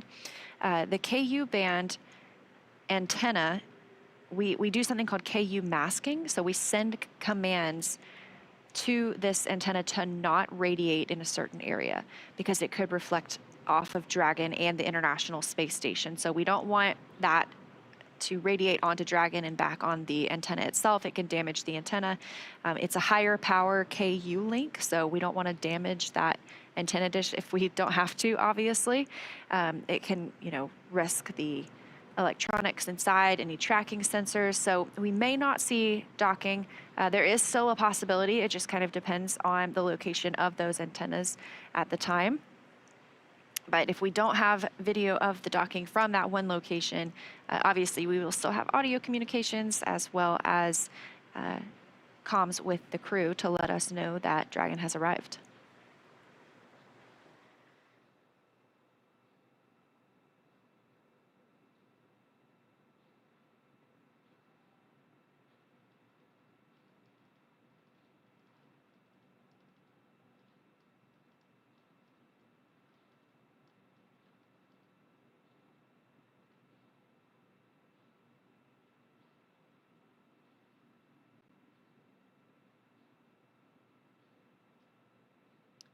Again, if you're just now joining us, you are tuned into the Crew 7 mission.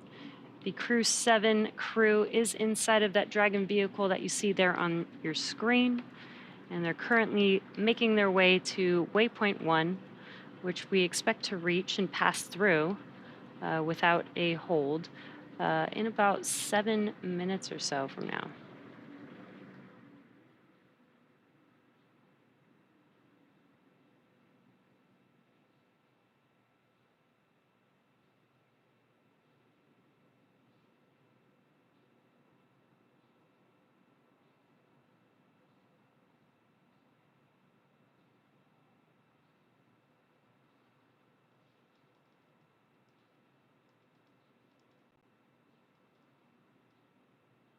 This view coming from a camera on the International Space Station of Dragon continuing its approach. Again, we are going up and above the space station, so we may eventually have some views of Dragon looking down on the station with the Earth below it.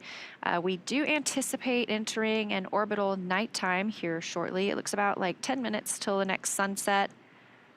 Currently flying 269 statute miles over the Indian Ocean, south of Africa.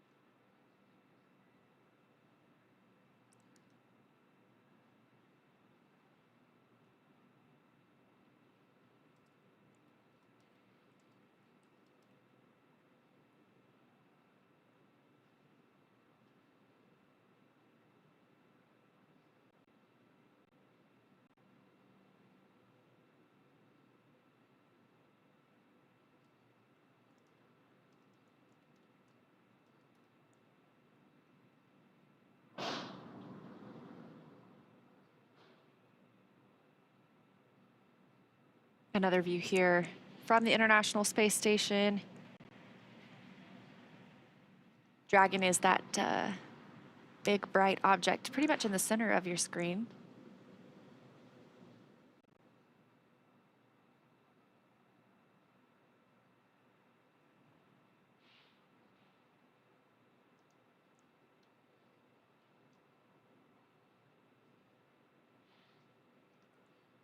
And this view in Mission Control Hawthorne here at SpaceX headquarters.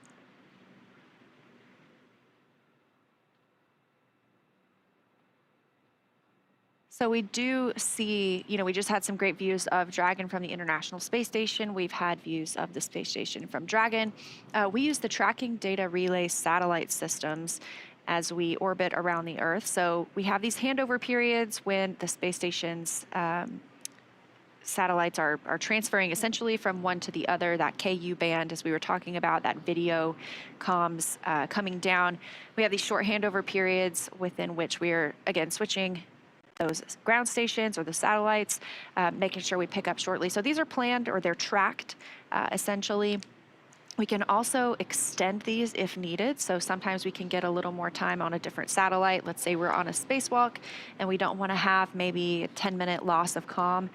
So we're able to work with the other users of these satellites or these ground stations and make sure that we're getting constant communication at that time. So right now we are taking views from Mission Control Hawthorne on the left, Mission Control Houston on the right, as we are getting into these dynamic operations when we will be seeing Dragon get even closer to the International Space Station. And both of these teams on your screen are actively working. They're currently working in tandem, as we need both the team monitoring Dragon to coordinate with the team monitoring the International Space Station, as we are basically bringing the two together as we speak.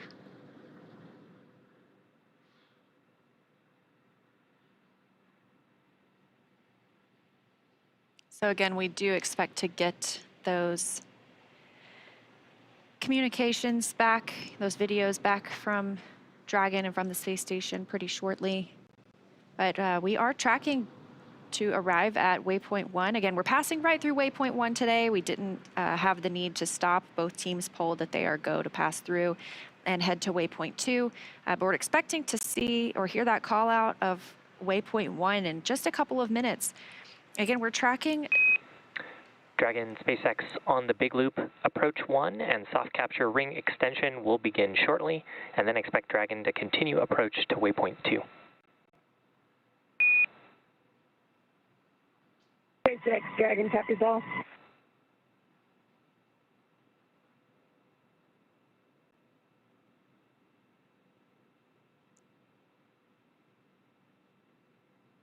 All right, right on time. We are again expecting waypoint 1 arrival in just a couple of minutes. Docking could happen as soon as 10 minutes from now. Also heard the call to the crew that the soft capture ring extension will begin shortly. That's the first step in docking. We have soft capture, and this ring will retract, pulling Dragon into the International Space Station, that international docking adapter. And then there are a set of 12 hooks that will securely attach Dragon to the docking adapter. That's what we call hard capture. After that, we'll get into our depressurization of the vestibule.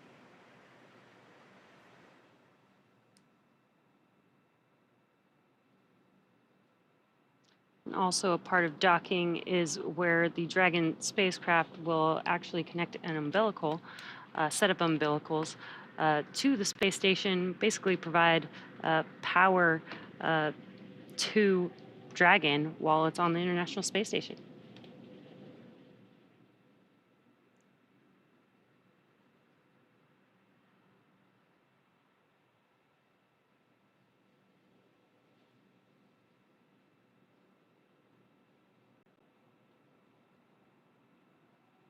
So again, as we get closer to docking, if you are just joining us, this is NASA's SpaceX Crew 7 mission to the International Space Station. We have 4 members aboard Endurance today: Jasmine Mobele, Andreas Mogensen, Konstantin Borisov, and Satoshi Furukawa.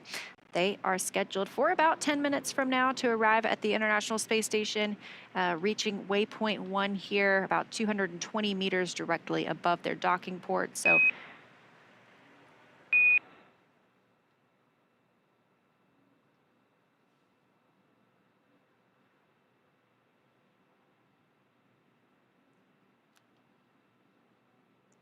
we hear those Quindar tones. We like to pause to make sure that we can hear the real stars of the show. The teams in our mission control rooms talk with the crew members aboard the spacecraft.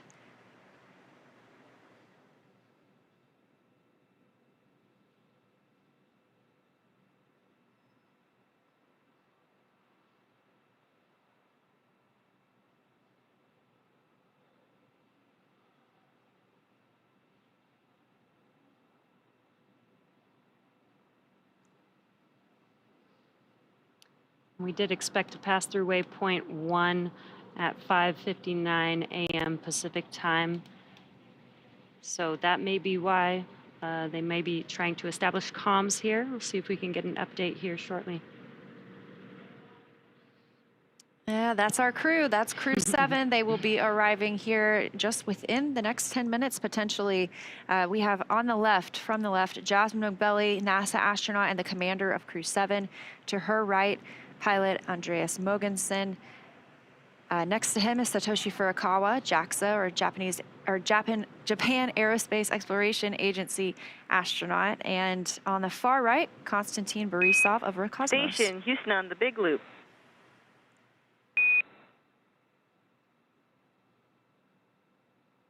Houston Station, with you on the Big Loop.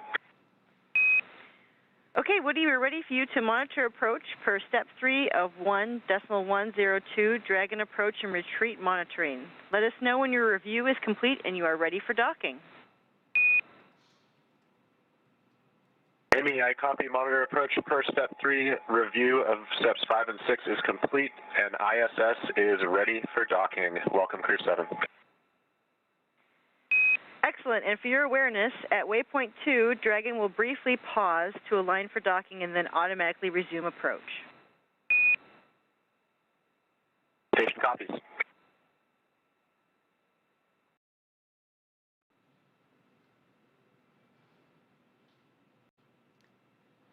All right, and that was communication from the Capcom and Mission Control Houston. It's Amy Dill this morning communicating with NASA astronaut Woody Hoburg on the International Space Station. Again, he's primed for monitoring this approach and docking of Dragon. So they are getting all set up on the space station side ahead of docking. Again, we're looking for that to happen around 6:08 a.m. Pacific time, so within the next few minutes. Yeah, it's getting pretty exciting. Initial contact between Dragon and the International Space Station is expected, as Leah said, at 6:08 a.m. Pacific time, 9:08 a.m. Eastern time. Before reaching waypoint 1, mission operators conducted a go-no-go poll to allow Dragon to begin its approach to waypoint 2, which is located inside of the keep-out sphere, about 20 meters away from the space station. As we've talked about previously, all of these visiting vehicles take this phased approach to the space station. They stop at these predetermined gates for teams to run quick checks on the vehicle performance before approaching the space station. So we know slow and steady wins the race when it comes to bringing two spacecraft together. The docking operations require a really great deal of precision to make sure we're keeping the spacecraft and obviously the crew safe. At the 20-meter distance from station's docking adapter, Dragon's approach will slow, and it will begin to align itself with the adapter to come in for the final approach. Dragon will make its first initial soft contact with the adapter's soft capture ring, which will then retract to bring Dragon in for the hard capture sequence. As a further precaution, Dragon's soft capture system includes a set of rotary spring dampers that helps lessen the force of the contact between the capsule and the station. So for a little bit more of an update on what's happening on the International Space Station and in Houston, let's check in with Sandra Jones. Sandra? Thanks, Leah. Right now, the crew on board Space Station is awake and preparing for the upcoming docking of Dragon to Space Station. Everything continuing to look good here on the Space Station side. NASA Dragon astronaut Woody SpaceX on the Hoburg Big will... Loop. Soft capture ring extension is complete. Exit Dragon, copy. Soft capture ring deployed complete.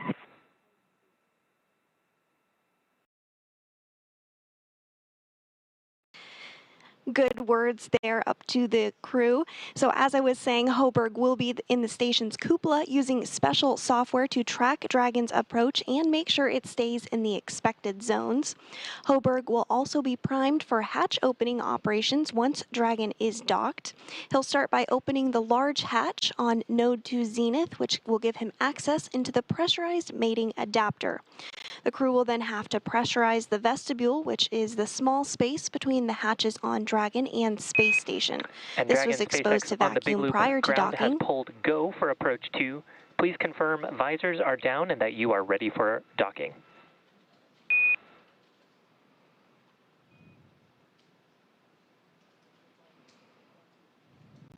SpaceX Dragon copies on the big loop go, and all full crew members have visors down. We are ready. Excellent news, Dragon. Ground is going to be enabling approach shortly, and a reminder that after the crew hands-off point, retreat and breakout are not permitted. Copies.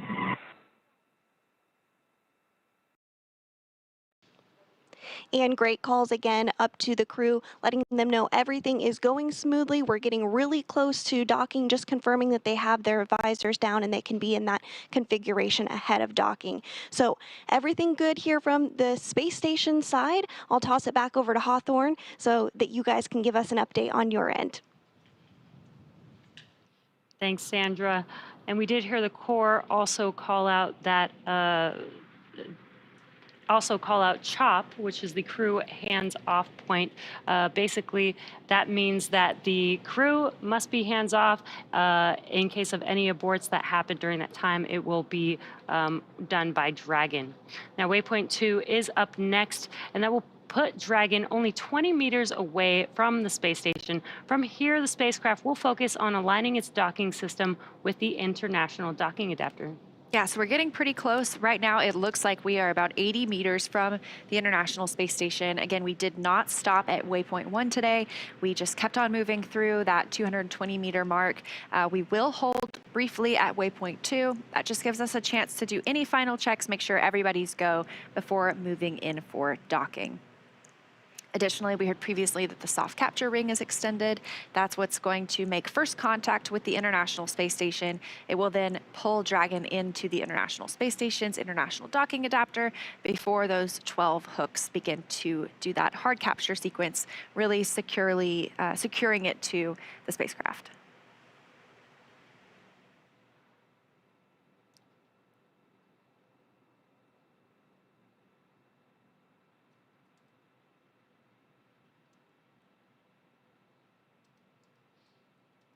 And we are expecting initial contact between Dragon and the International Space Station any minute now. Yeah, we are now 60 meters away from the space station. Again, this is really methodical. It's a very careful process as we prepare for docking, just to ensure the safety of the spacecraft. Like we mentioned, of course, the crew.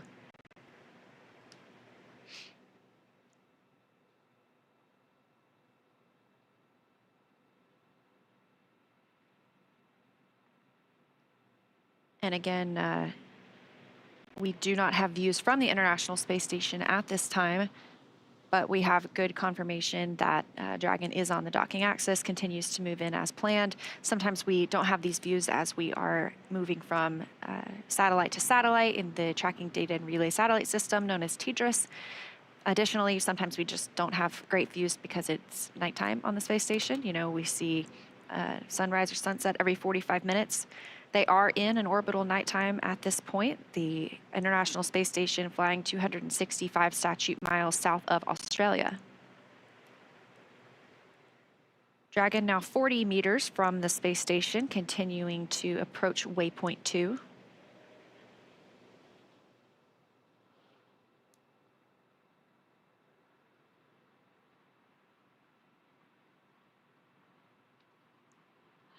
And there you can see on your screen, this is a view from Dragon approaching the International Space Station. You can see how close it is. You can begin to see those details on the station. And looking straight ahead in the center of your screen was the International Docking Adapter. And this view from inside Dragon Endurance itself. So these are our 4 crew members. You can only see the commander and pilot right now, Jasmine Mobelli and Andreas Mogensen, just monitoring the approach on those crew display panels. Again, they are not making commands at this point. Additionally, at that 2 meter 2 meters away from the space station, we'll hear the chop call, at which point they should not send any commands. Right now, we are at 23 meters from the space station, continuing to close in on that zenith port of Node 2. Down toward the bottom of your screen, you can see the nose cone of Dragon Endeavour, which brought the Crew 6 astronauts to the International Space Station. So we're expecting to hear the call for waypoint 2 shortly, where we will do a brief pause before moving in towards the docking port.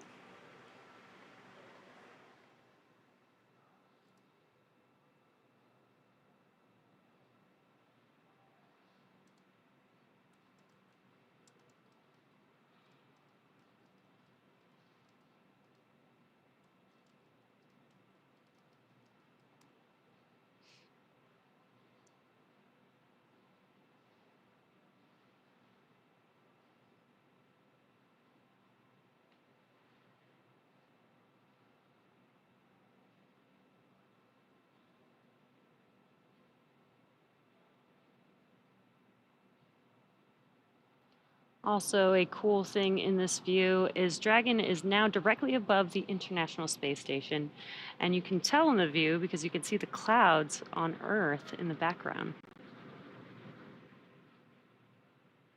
And it looks like we have reached that 20-meter waypoint 2 mark. Station, Houston on the Big Loop. Dragon is on final approach and is go for docking. Monitor per steps 5 and 6 in 1.102 Dragon approach and retreat monitoring.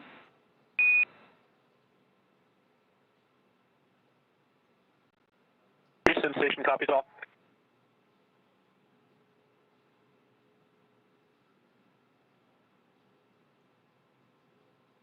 All right, confirmation from Amy Dill, the Capcom in Mission Control Houston, to the crew that they are moving in for docking. So we are now 16 meters away from the International Space Station. Again, continuing slowly into the Node 2 Zenith port for docking today.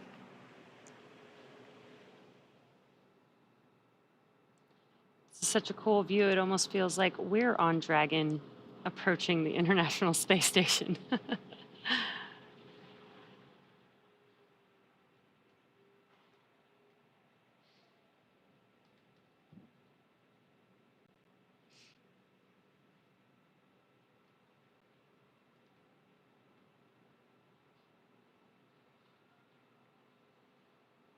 Space Station and Dragon now flying over Australia. And Dragon just 13 meters away. Again, a very methodical and careful approach to our docking port. Great views coming from Dragon this morning as we get ready to welcome 4 new crew members to the orbiting laboratory.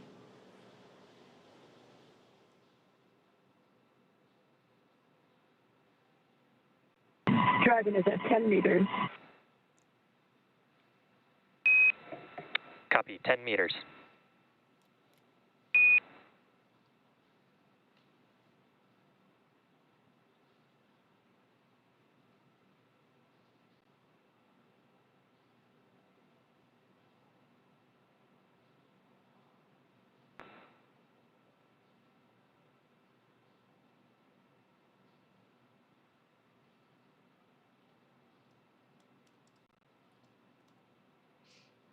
And we are just moments away from Dragon docking with the International Space Station. First will be a soft capture, and then there will be 12 hooks deploying 6 at a time to create that hard capture between the vehicle and the station.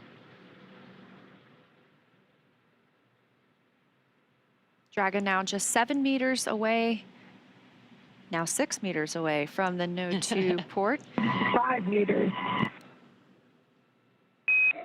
Copy, 5. That call coming from Dragon Commander Jasmine Mogbelli, her first spaceflight to the International Space Station.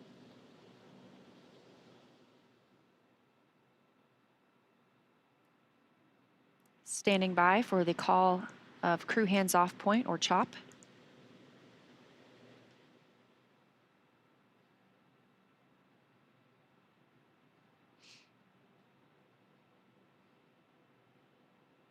Stop. Copy, chop.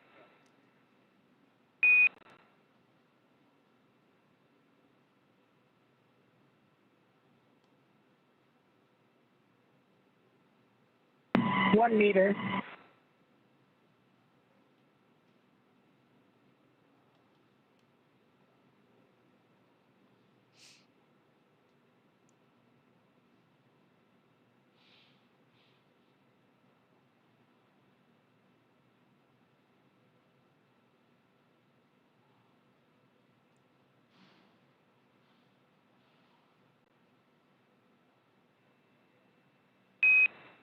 And Dragon, we see soft capture complete and attenuation will begin shortly.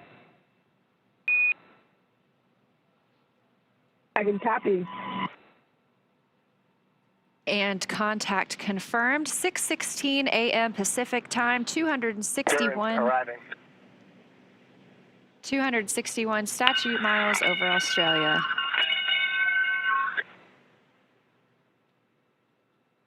Guys, thank you for the welcome.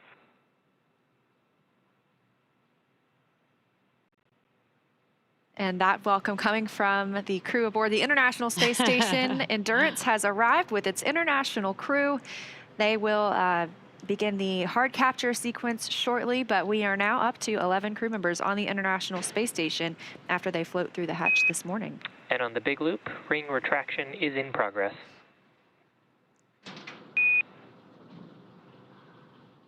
Dragon copies, ring retraction in progress.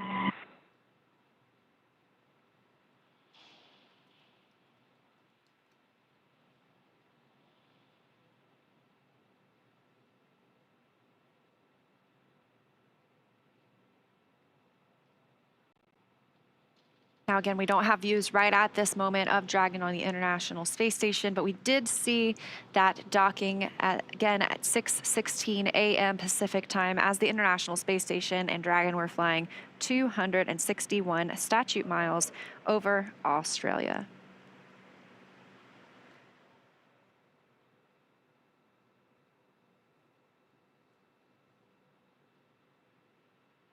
And there's still a few steps to complete before Dragon is securely attached to the station.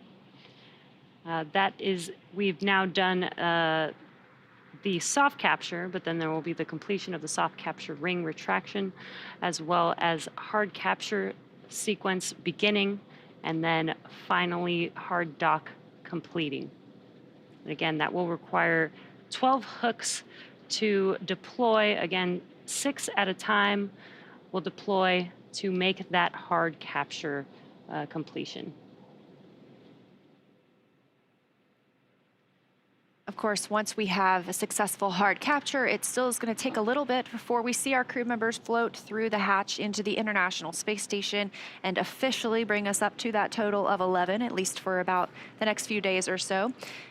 We will first pressurize the vestibule. Well, Woody Hoberg will open the station side of the hatch. He will pressurize the vestibule, the space between both of those hatches, the Dragon hatch and the station hatch, bringing that to the same pressure as is inside Dragon and the space station. It's much of what we are used to here on Earth. Eventually, they will bring the crew members aboard.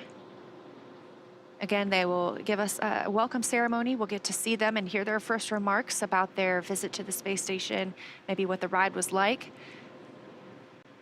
Then they will move right into work. They will start their safety briefing with the crew, making sure that they remember all their training from the ground, get brought up to speed on the International Space Station itself.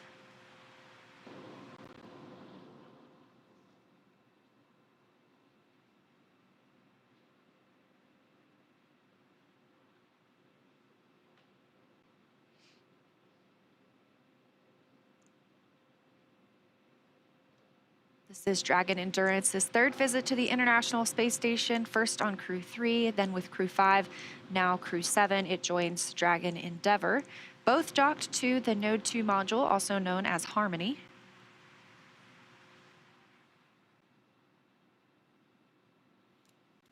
And that next step, soft capture ring retraction, is typically expected about 4 minutes after soft capture.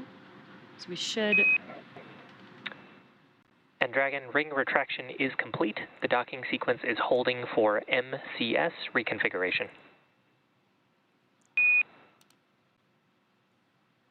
Dragon copies. And what perfect timing. Soft capture ring retraction is now complete.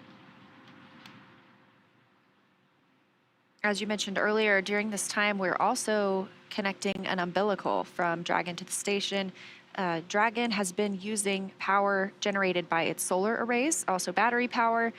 Once it's connected to the International Space Station, it can start using power from the station itself. You got a great view of those solar arrays as we were flying in this morning. And so at this point, Dragon will probably start using the station power for the remainder of its time on the space station over these next 6 months.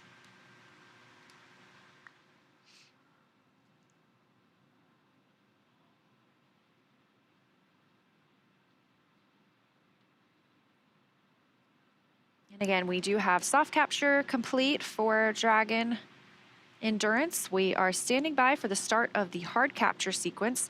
This process takes several minutes, but it is the securing of 12 hooks from Dragon to the International Space Station, giving us that firm, secure hold. MCS configured. Proceeding with hook driving.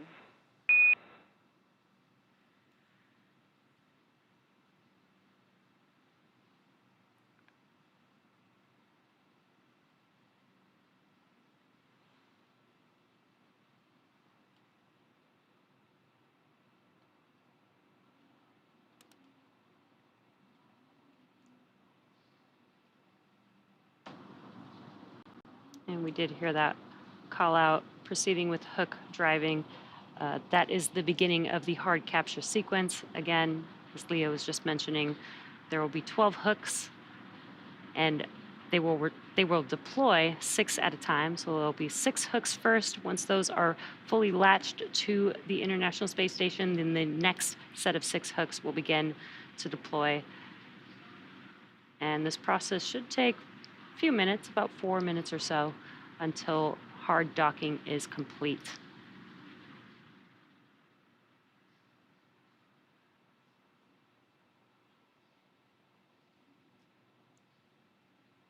Again, we welcomed Crew 7 to the International Space Station at 6:16 a.m. Pacific time this morning. Here's your view inside Dragon Endurance right now over the shoulder of our commander, Jasmine Mogbelli, and pilot Andreas Mogensen.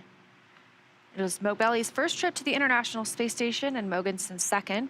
This is also Konstantin Borisov's first trip to the International Space Station. And Satoshi Furukawa is returning as well. So he is the most experienced on this crew when it comes to days in space. I believe he has 165 days from previous missions.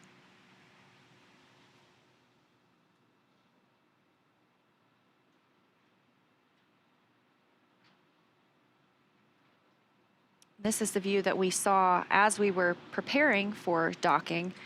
It was giving us great views of the docking port itself. Now that we have completed that soft capture, we are obviously pulled into the space station. And those first 6 hooks are driving. We are, again, in the hard capture process right now. So we'll see those first 6 hooks drive, followed by the second 6, at which point they will be considered officially hard docked to the space station.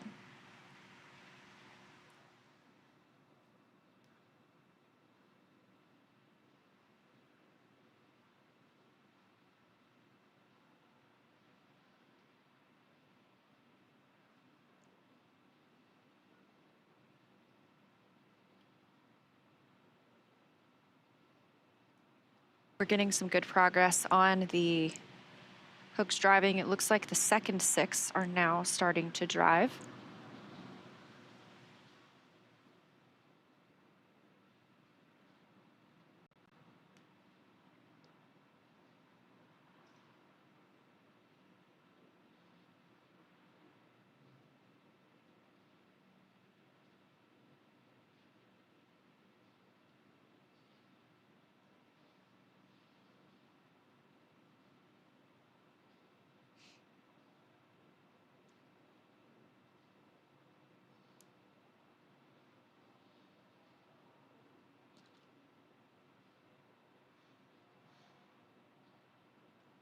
Meanwhile, on the International Space Station, again, it is a Sunday, so it is considered an off-duty day for the crew.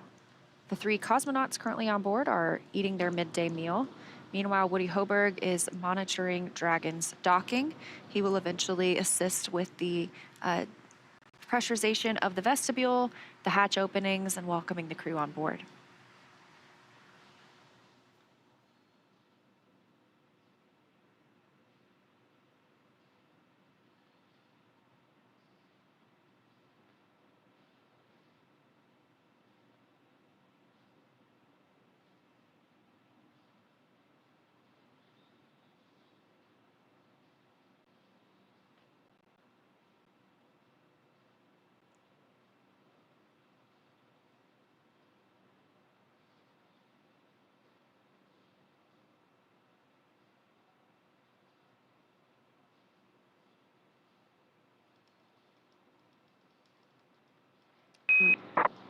And on the big loop, hard capture is complete. Dragon, you are go to raise visors. Dragon copies, raising visors.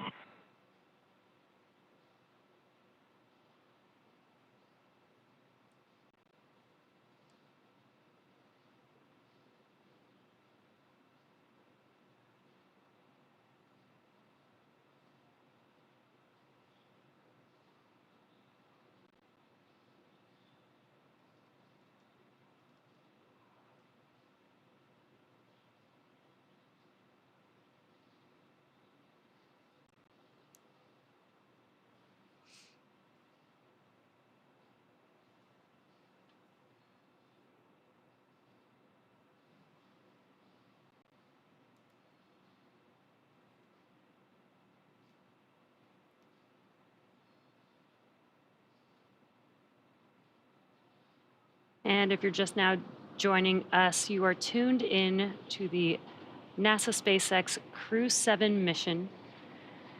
And the crew has just docked to the International Space Station. Hard capture has been confirmed. And the crew lifted off from Space Launch Complex 39A on Friday early morning at 12:27 a.m. Pacific Time, 3:27 a.m. Eastern Time. And about 30 hours later, they are now docked to the International Space Station. Yeah, that docking of our 4 crew members coming at 6:16 a.m. Pacific Time. Houston Station on the big loop, PMA ingress, step 1.1.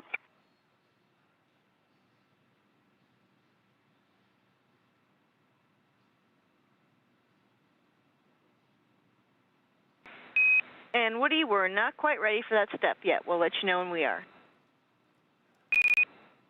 I copy, standing by.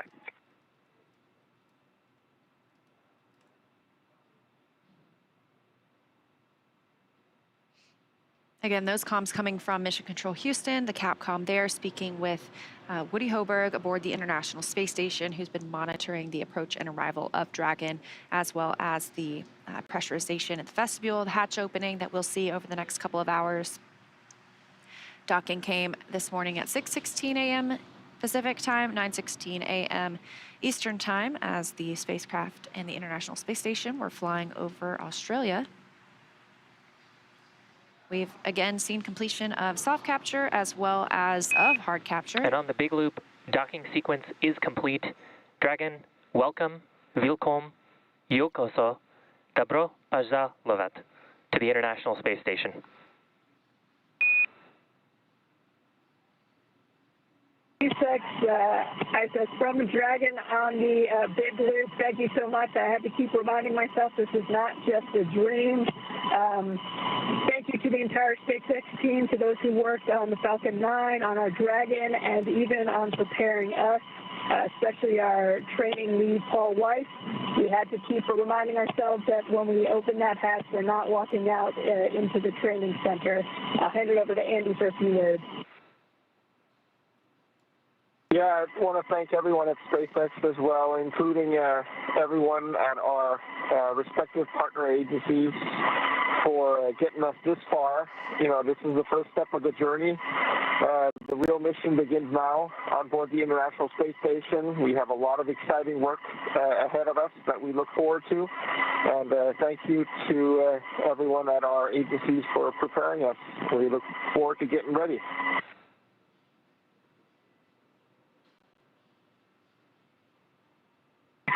This is Satoshi. It was just like a training session in Hawthorne, California, and I'd like to express my appreciation to NASA, ESA, CSA, Roscosmos, JAXA, and especially SpaceX for flying us safely to the International Space Station. Thank you.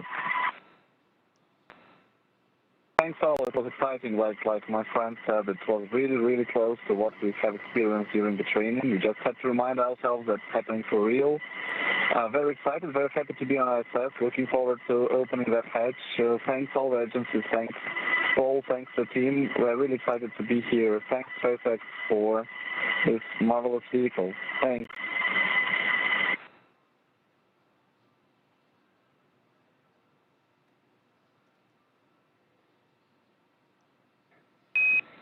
And Dragon, SpaceX on the Big Loop, on behalf of SpaceX, we want to thank you for training with us, and it's been an honor and privilege to bring you to the station today. Ground will be enabling our hardline power and communication connections. You are go to DOF suits per 4.012, and we're going to be taking cameras external. SpaceX Dragon copies all. We'll step into 4.012 suit docking and audio configuration.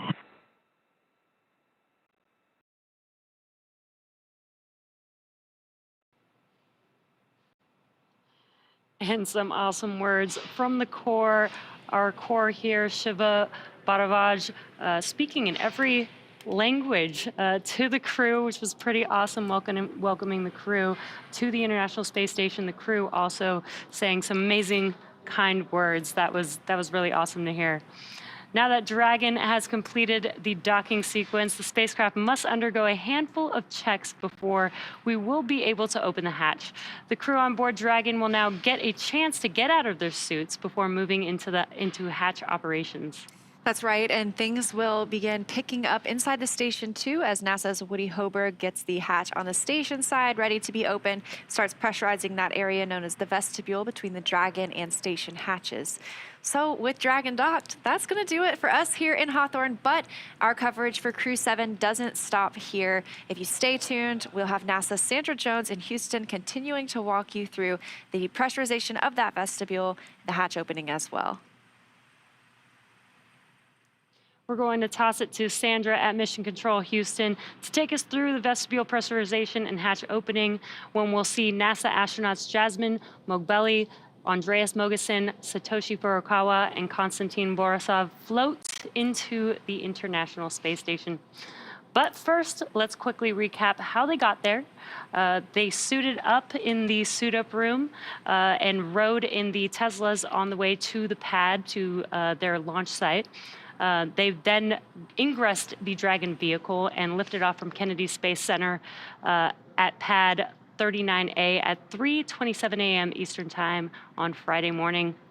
Stage 1 came back to land on landing zone 1, and Dragon separated from Falcon 9's second stage, and then the nose cone deployed, as well as we had a few major burns, 5 burns on Dragon to enable them to get to the International Space Station, and docking confirmed at 6:16 a.m. Pacific Time, 9:16 a.m. Eastern Time on Sunday, August 27th. Yeah, so now that Crew 7 has arrived, we are looking ahead to the return of Crew 6. We'll be taking you along as Steve Bowen, Woody Hoberg, Sultan Al-Niyadi, and Andrei Fedyayev return home after their long-duration stay aboard the station. Our teams are assessing return dates, which will be announced on nasa.gov, so be sure to tune in as NASA and SpaceX bring you live coverage every step of their journey. Also, be sure to follow SpaceX and NASA on social media for real-time updates. Thanks again for watching. Go NASA, go SpaceX, and go Crew 7 and Crew 6. Now sending it over to Sandra at the Johnson Space Center in Houston to continue sharing the mission as the crew prepares to board their home for the next 6 months, the International Space Station. For those of you watching on the SpaceX YouTube channel, please head over to NASA TV to follow the coverage live, and we'll see you soon.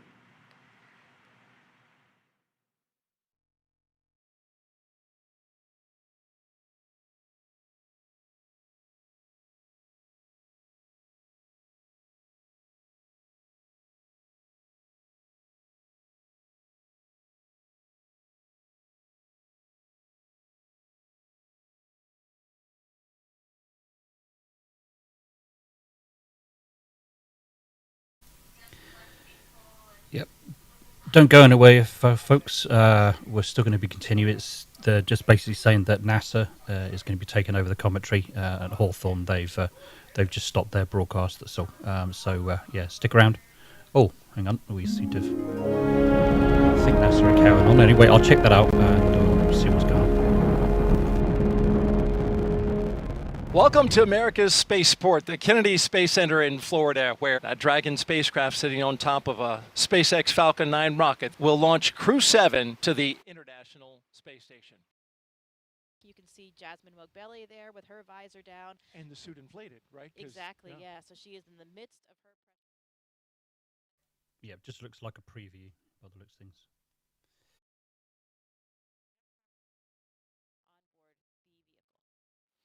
There's Andy Mogensen sitting to her right. His visor's still up, so it looks like perhaps his test has not been initiated yet. And I believe they do perform these one at a time. So Andy has a few minutes there just to kind of relax. You can see the Danish flag on the left of Andy's suit because he is a European Space Agency astronaut, and he is from Denmark.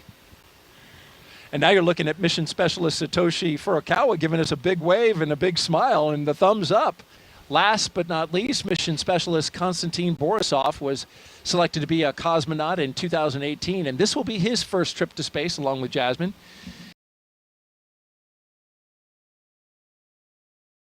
And here they come, the astronauts walking down the hallway at astronaut crew quarters. 3 astronauts, 1 cosmonaut of Crew 7 waving as they go by into the elevator.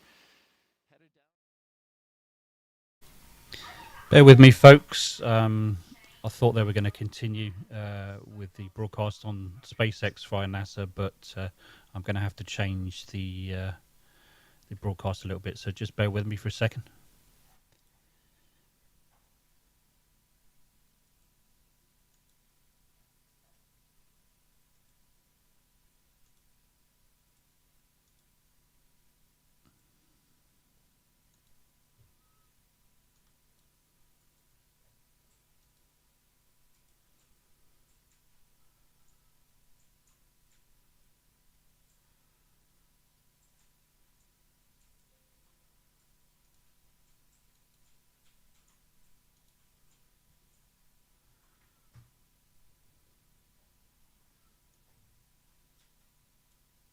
Okay, I think we're there.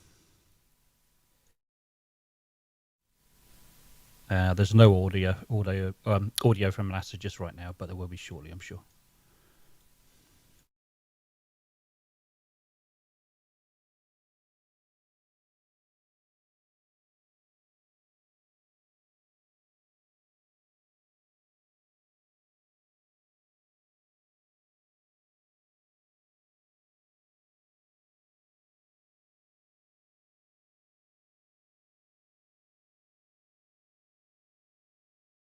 The flight control team here in Houston has been busy this morning as approach and docking neared. The team on the ground was in preparation. About 3 hours prior to docking, flight controllers began to feather solar arrays. This is a multi-step process and helps protect the arrays from plumes and keeps them safe when a vehicle arrives.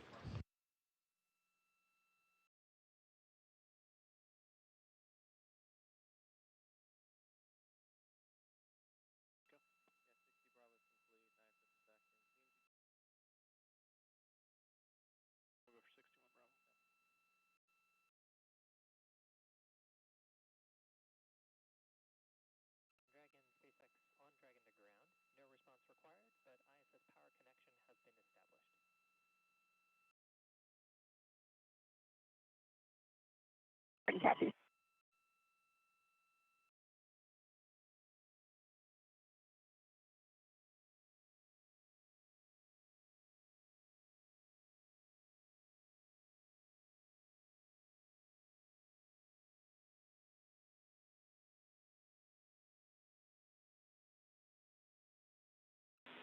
And Station Houston on 2 for Woody, you have a go in step 2.2, your go to perform initial IDA Dragon vestibule pressurization for leak check. All right, Amy, copy go in 2.2, thanks.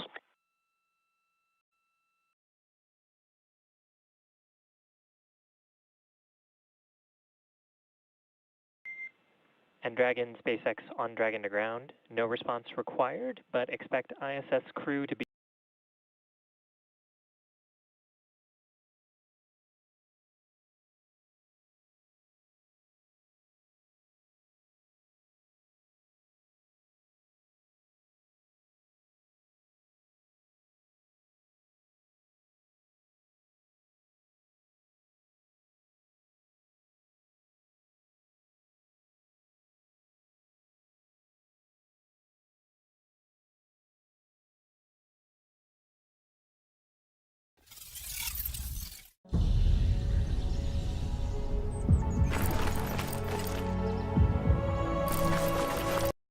And NASA astronaut Woody Hoberg is continuing to step through the procedures ahead of hatch opening this morning. He's working on getting that small space or vestibule repressurized because it was exposed to vacuum.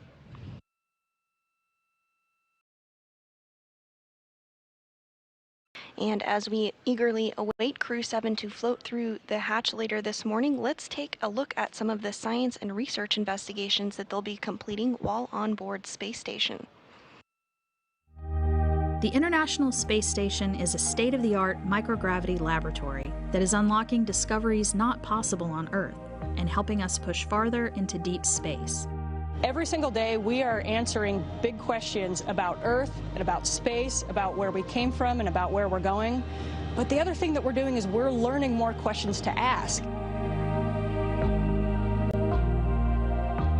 Microgravity turns almost everything we know upside down.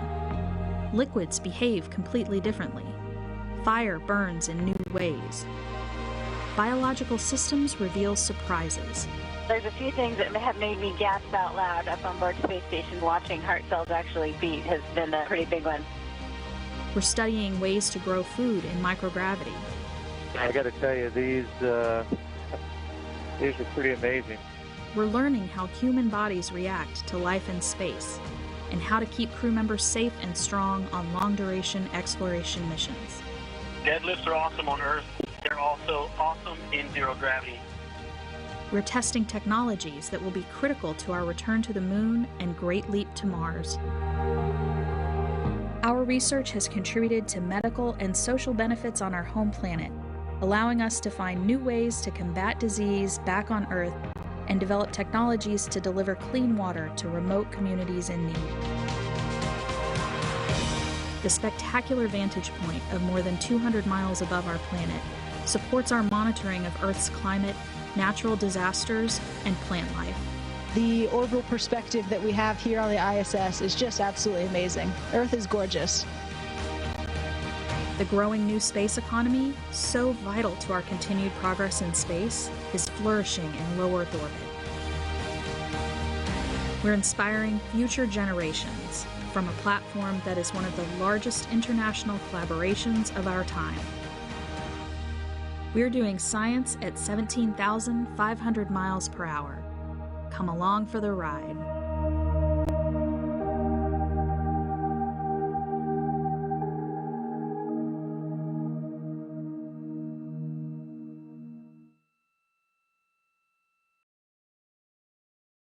This view inside Mission Control Houston following a docking of Crew 7 at 8:16 a.m. Central Time earlier this morning. At this time, NASA astronaut Woody Hoberg is working through procedures to get the hatches open. First up, he is working on repressurizing the vestibule.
Hey everybody, we're just waiting. So NASA's going to be quite quiet at times when there's nothing going on. They don't talk an awful lot with these kinds of things. So what's happening is we're just waiting for the vestibule, which is the space between the docking port of the ISS and the Dragon spacecraft to be pressurized. And then we're continuing to get quite a live few views checks here and things that need to inside go Mission on, Control Houston. and then hopefully there'll be a hatch opening. We did not have too a soon docking after that. earlier this morning at It's going to be a little 8:16 bit of a wait. a.m. I should Central. imagine probably, I'm guessing about half an hour, 45 minutes. On your yet, screen probably. is Maybe a NASA bit Flight longer, not Director sure. Judd Freeling, who So led the stick around teams if you want. during If today's not, come back docking. maybe in about 15 minutes. But please do come back and keep checking back. And I'm He going to is try on and the get console rough that has ideas the to bouquet of when the roses hatch on opening them. is going to be. And For maybe more I'll than put a 30 timer up years, as well One to give you Texas an idea. family has shown their Okay, support so for NASA stick Mission with me. Control In the with this meantime, when simple they're not gesture talking, I've of got a bit of sending gentle music flowers going to on, Mission so, Control Houston. Hope you enjoy that. At least it's something to listen to. Okay, speak to you soon.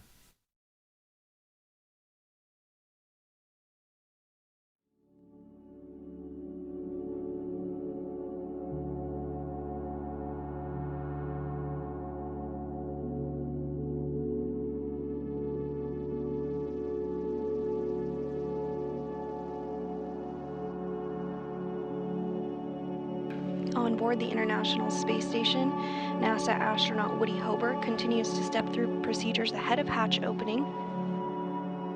He's working on getting the vestibule repressurized. That's that small space between the hatches that was exposed to vacuum.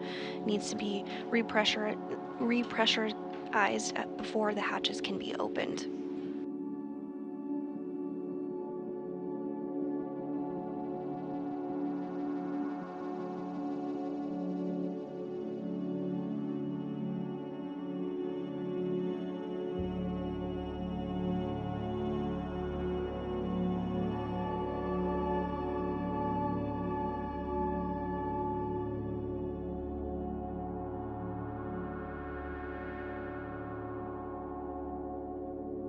The International Space Station is currently flying 262 statute miles, approaching Toronto, about to enter into New York State.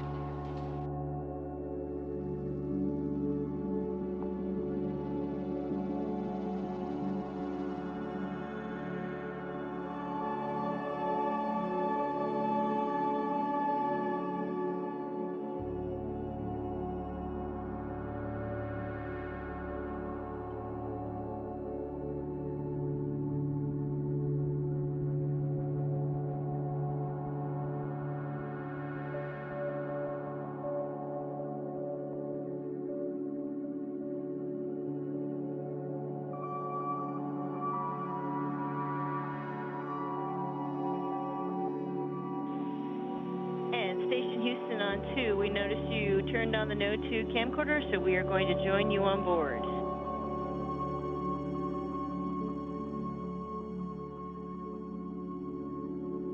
Hey, Amy, thanks for the heads up, and you're welcome aboard.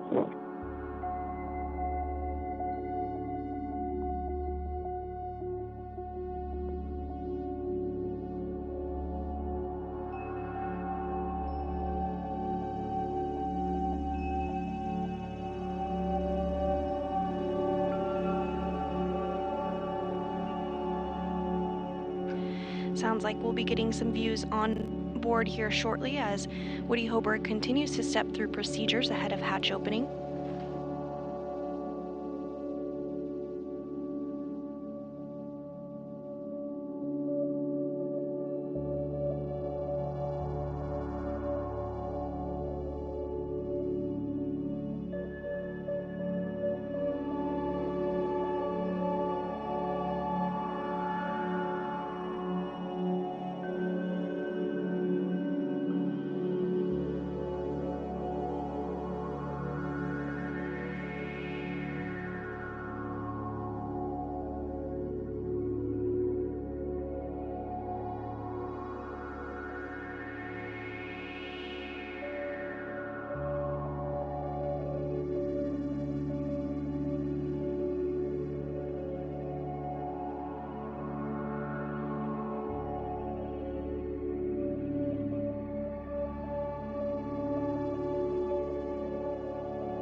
If you're just joining us this morning, Crew 7 has docked to the International Space Station after launching at 2:27 a.m. Central Time yesterday from Launch Pad 39A at NASA's Kennedy Space Center in Florida.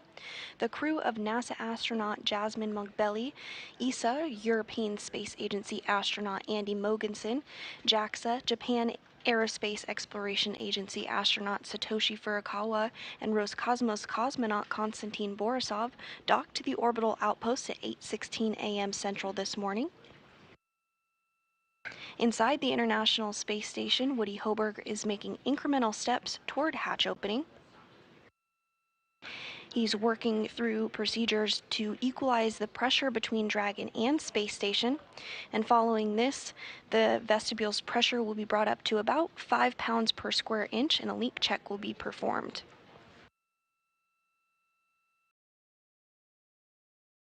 If all goes smoothly with that leak check, the pressure will then be equalized to that of Space Station and Dragon, and then after pressure is equalized and some additional checks, Hoberg will be given the go to open up the station side hatch, the A-pass hatch.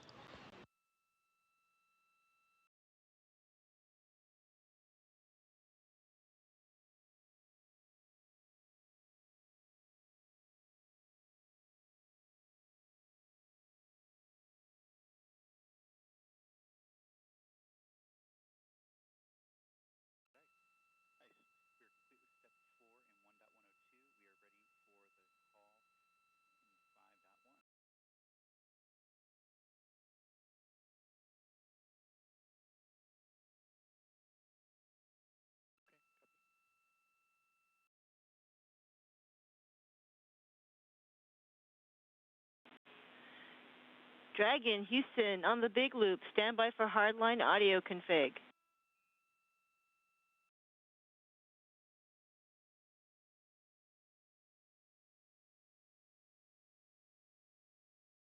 And you're looking at a view inside the International Space Station. Houston, Dragon copies.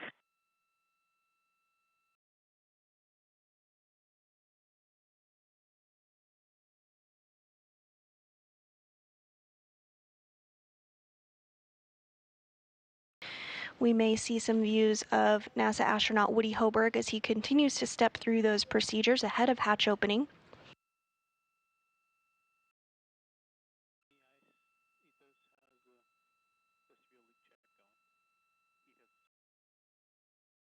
This is a view looking at the A-pass hatch.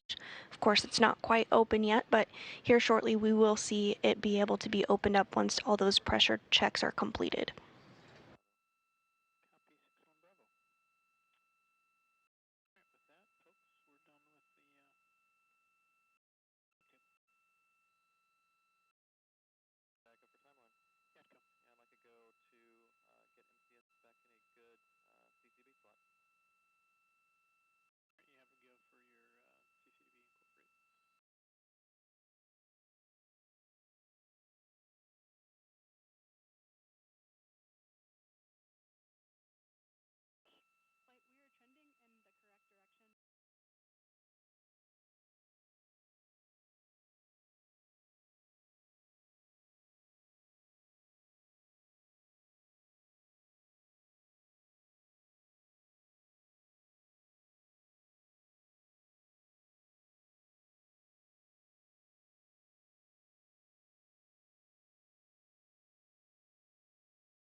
And this is a view from outside the International Space Station of Crew Dragon Endurance docked to the orbital outpost. Inside are 4 human beings: NASA astronaut Jasmine Mogbelli, ESA astronaut Andy Mogensen, JAXA astronaut Satoshi Furukawa, and Roscosmos cosmonaut Konstantin Borisov. They docked to space station at 8:16 a.m. Central Time, following their launch from the Kennedy Space Center in Florida yesterday at 2:27 a.m. Central.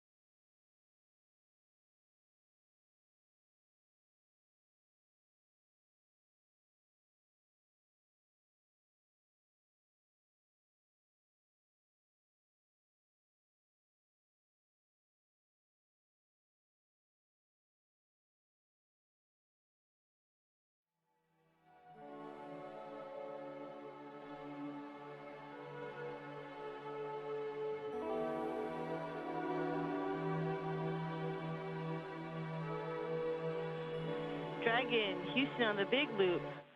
Hardline audio configuration is complete. Please do a comm check.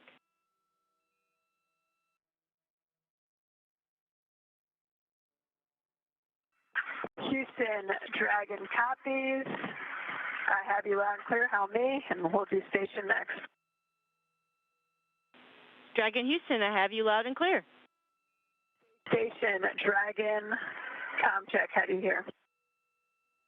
Dragon Station has you loud and clear. How me? We have you the same.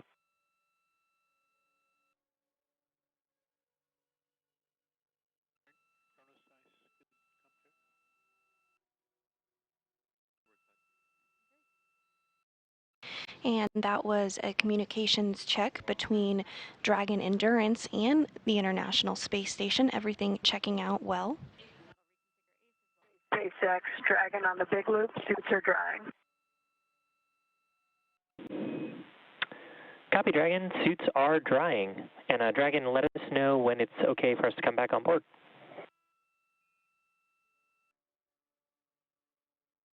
Wilco, not quite yet. SpaceX copies.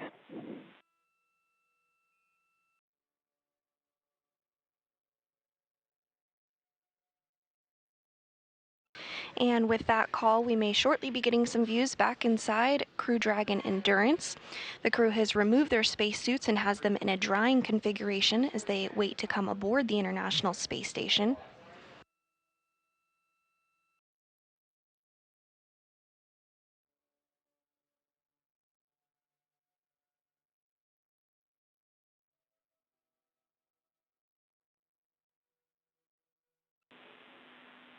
Station, Houston on the big loop for leak check status.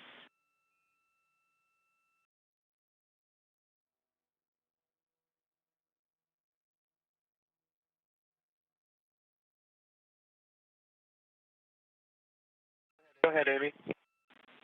Hey, just want to let you know we're expecting about another 10 minutes or so to confirm that the leak check is good. All right, we copy. Thanks for the update.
And if you may have, excuse me, might have heard a few moments ago that they have the gap space, the vestibule between the Dragon spacecraft and the ISS. They have it up to 5 psi, and they're actually just checking for leaks at the moment. As I said before, While once NASA they've astronaut Woody finished that, Hoberg they continues to will step then through raise those the pressure procedures to to equalize between repressurize the Dragon vestibule, and ISS.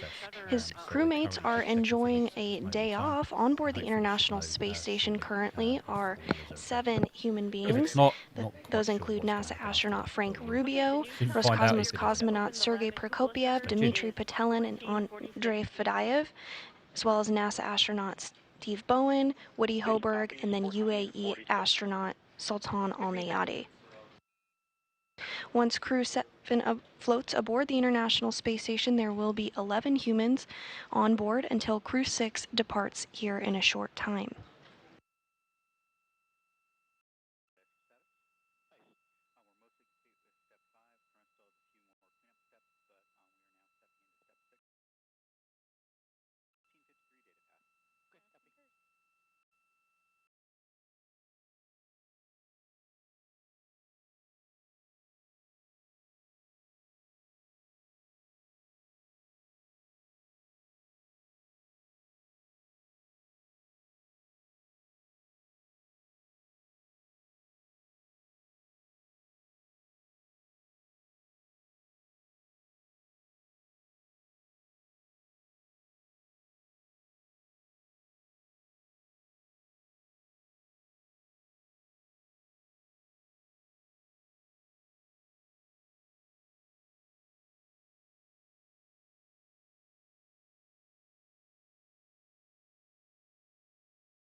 Okay, I'm gonna have to give this another half an hour or so.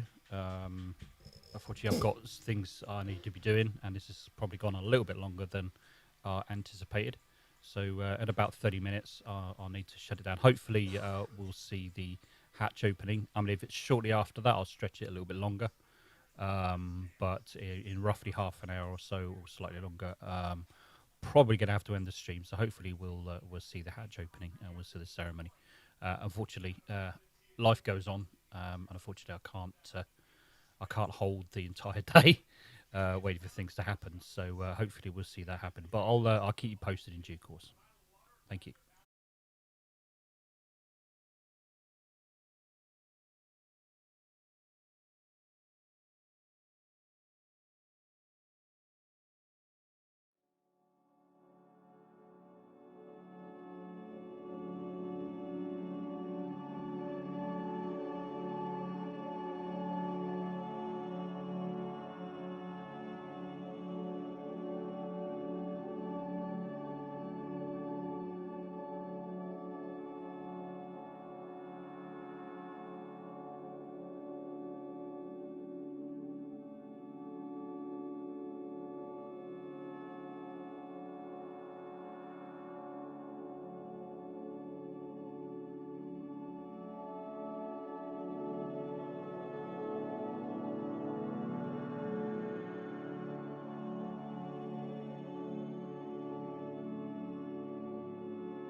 Station Houston on Station Ground 2 for Woody. Amy, with you on 2. We've had a good vestibule leak check, so you are go for the Part 2 activity in Step 3.1. I copy. Good news. Copy go in 3.1.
And we are getting a view of NASA astronaut Woody Hoberg as he continues to step through those hatch opening procedures.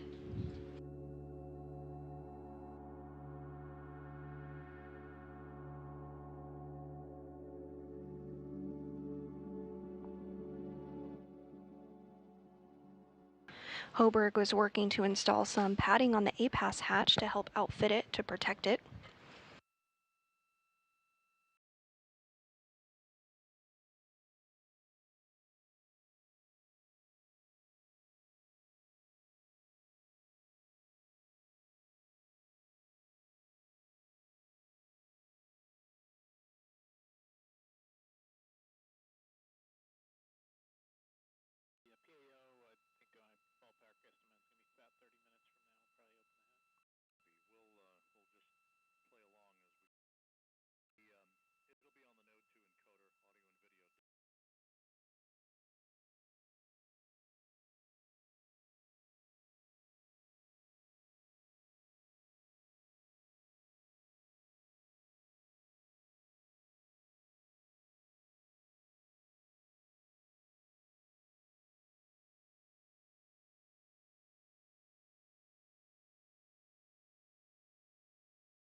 And we did hear that that vestibule repressurization was successful. As you can see on your screen, Woody Hoberg continuing to step through procedures ahead of hatch opening. We are expecting a hatch opening to occur around 10 a.m. Central, 11 a.m. Eastern, if all continues to go smoothly with the operations.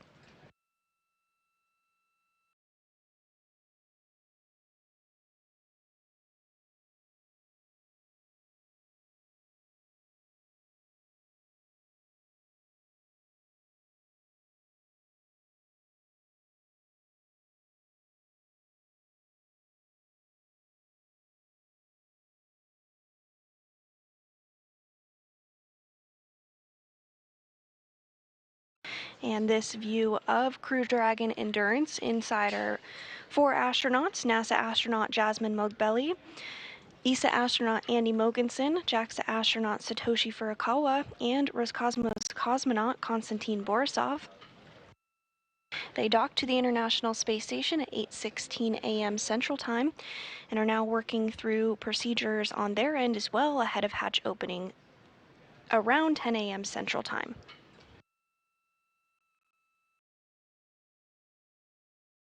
This view back inside the space station as Hoberg continues to step through those procedures. We did see him installing some padding on the A-Pass hatch. The A-Pass hatch is the androgynous peripheral assembly system. He installed that padding to help outfit it ahead of the hatch opening.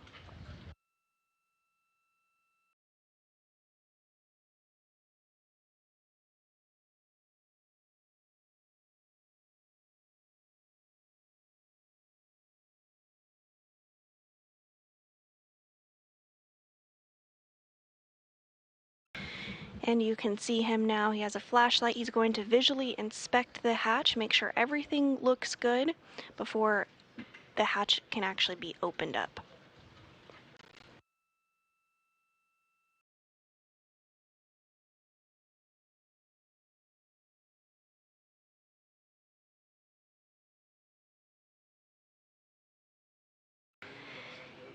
And that A-Pass hatch now open.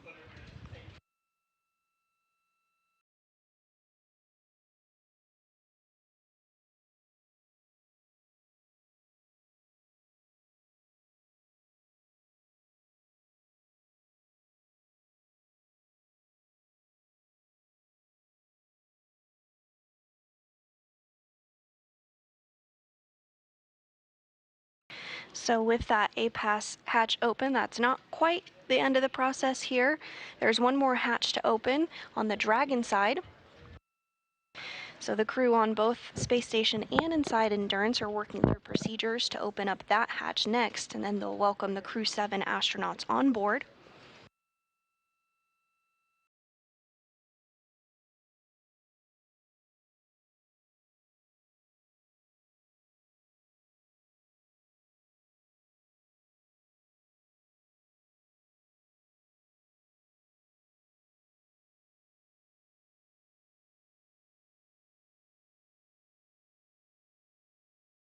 As you can see, Hoberg now using that flashlight to inspect the hatch on the Dragon side, make sure everything is looking good, no foreign object debris or FOD, before they do go ahead and open up that hatch here shortly.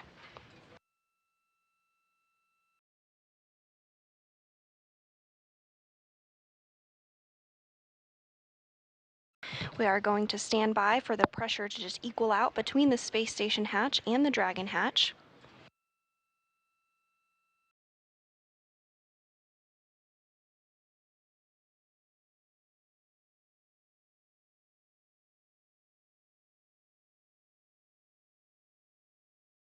Houston Station on 2, A-Pass hatch is open, negative condensation. We copy all, Frank. Thank you.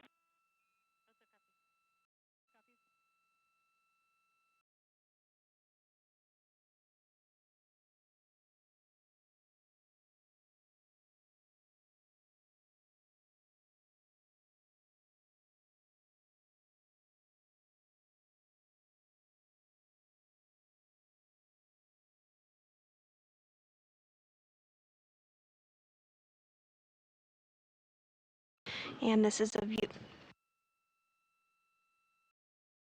This is a view inside Mission Control Houston.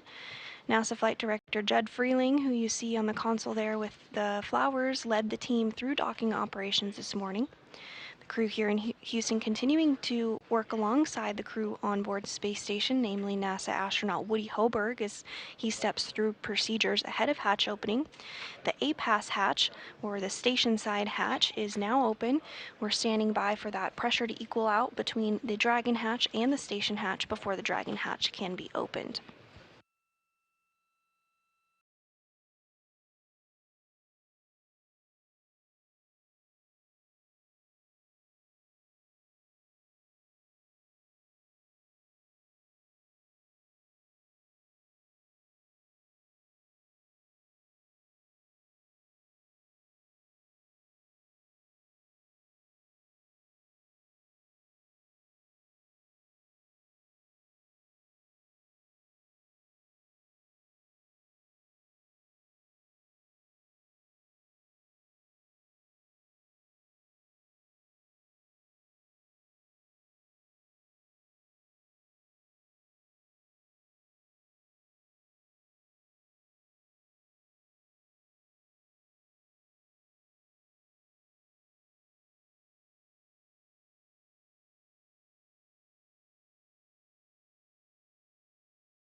As NASA continues to live and work in low Earth orbit, humanity's home in space for over 20 years, we're also working with commercial industry on commercial LEO destinations to ensure there is no gap in low Earth orbit. So let's check out this video to learn more about the commercialization of low Earth orbit. Dragon to ground will no longer be available for comm. LEO.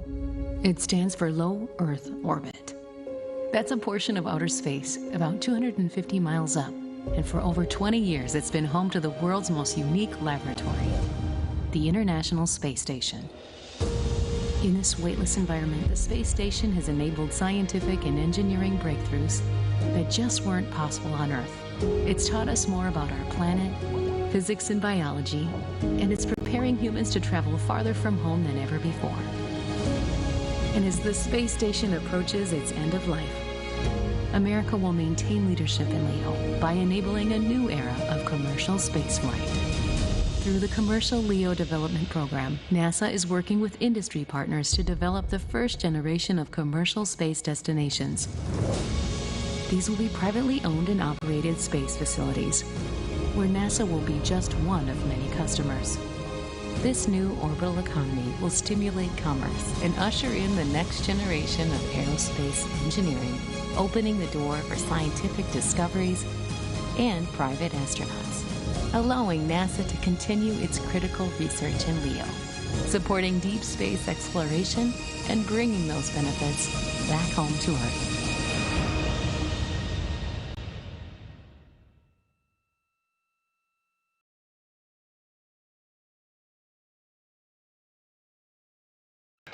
And if you're just joining us, Crew 7 successfully docked to the International Space Station at 8:16 a.m. Central Time this morning. The crew is working through procedures to open up the hatches between Space Station and Dragon.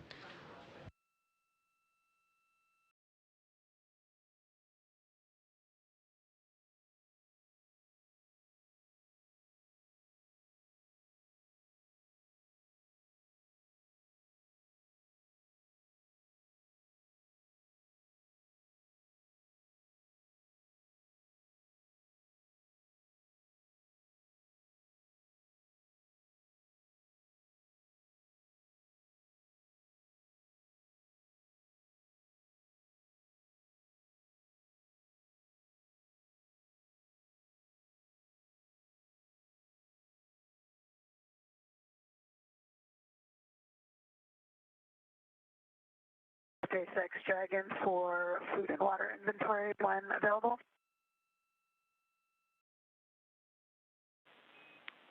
And Dragon, I'm with you on the big loop for inventory.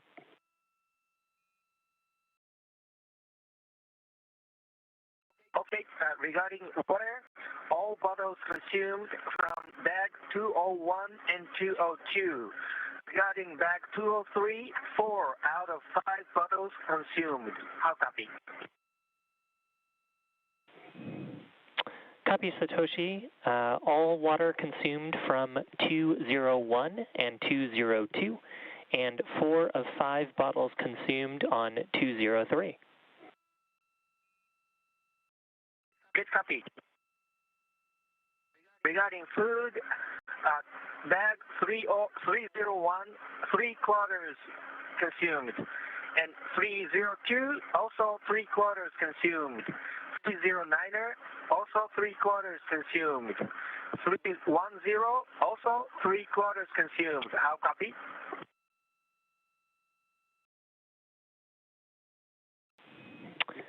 Copy, Satoshi.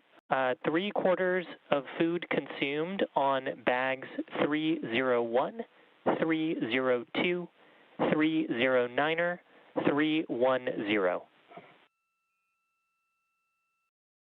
Good copy, thanks. And Satoshi, one clarification, does the water count include the bottle for 4.400 section 5? Affirmative. Great, thank you.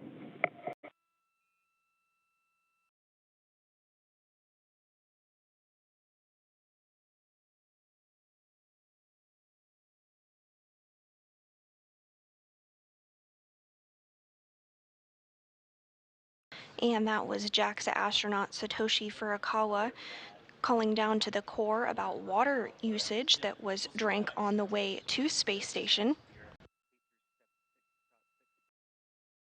There's a very methodical way that the Dragon is packed with the cargo in order to have the proper weight distribution, and SpaceX keeps track of this throughout the mission in order to ensure everything is as it should be in the correct place ahead of re-entry.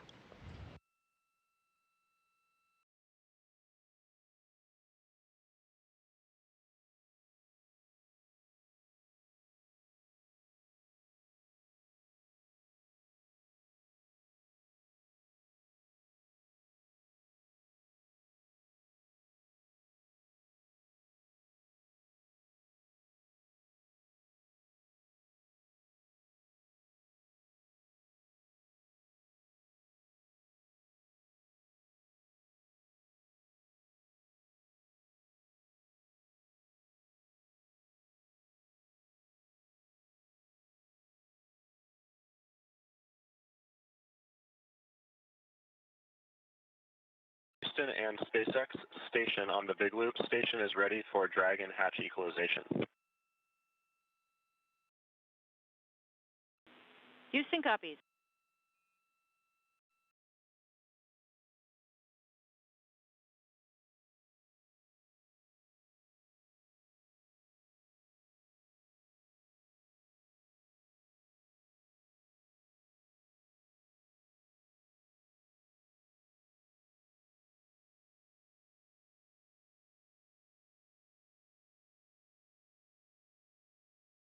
And with that call, Hoberg reporting that the space station side is ready to begin the equalization process. We'll stand by for the Dragon side to be ready for that step as well. Once that equalization process occurs, the team will verify that everything went smoothly with it, and then at that point, the hatch will be good to be open between the space station and Endurance.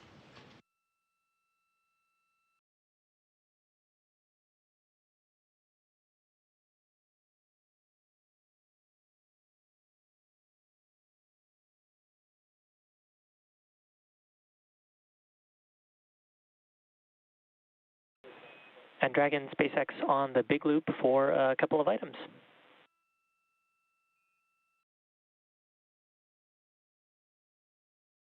Go ahead for Dragon. Dragon. Just wanted to double check if we could come back on board with video.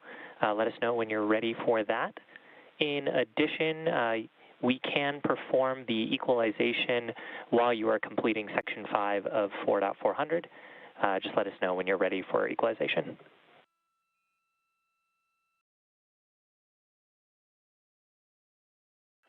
We're doing Section 5 now, and we're ready for equalization. The only thing we need to do is doff our undergarments and change into flight suits, so hang on with coming internal with the cameras, please. Okay, Dragon, thanks for the update.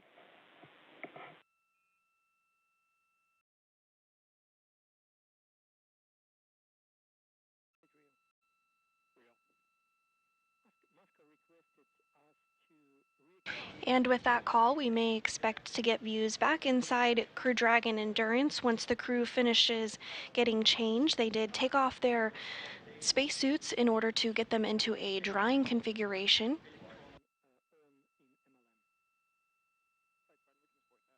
The next major milestone that we'll be tracking is for the pressure to equalize between Endurance and the space station before the hatch can be opened.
Station and Dragon, Houston on the Big Loop.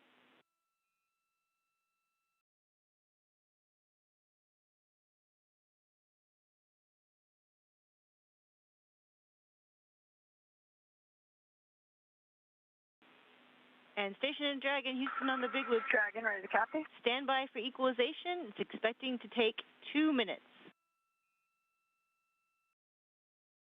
Dragon copies. Station copies.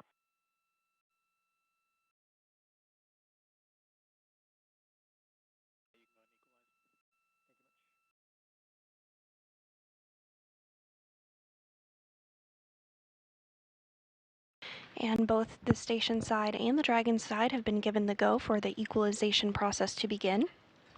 Expecting that to take about 2 minutes.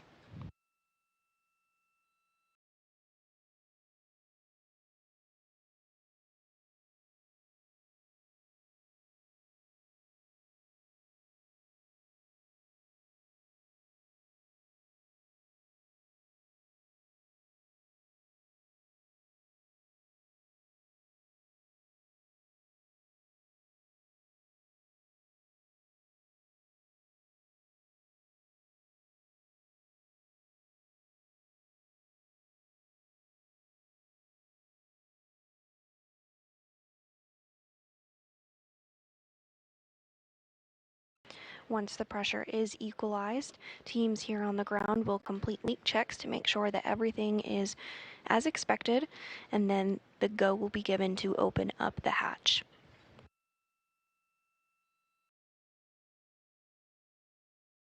And here is a view from inside the International Space Station. You can see that a pass hatch is open.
Dragon SpaceX on the big loop for alert reconfiguration.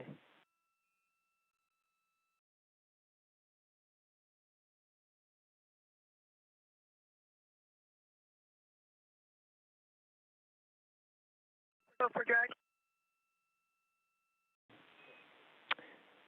Dragon, we've been evaluating the GPS-2 alerts on your board and are going to clear most of those. We're going to keep the AGPS-2 filter faulted walk-off on the board so you have insight that that receiver is still down. How copy?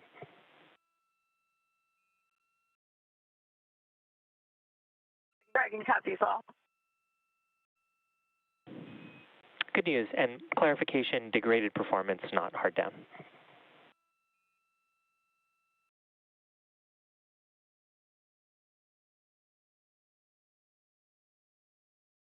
Dragon copies degraded performance.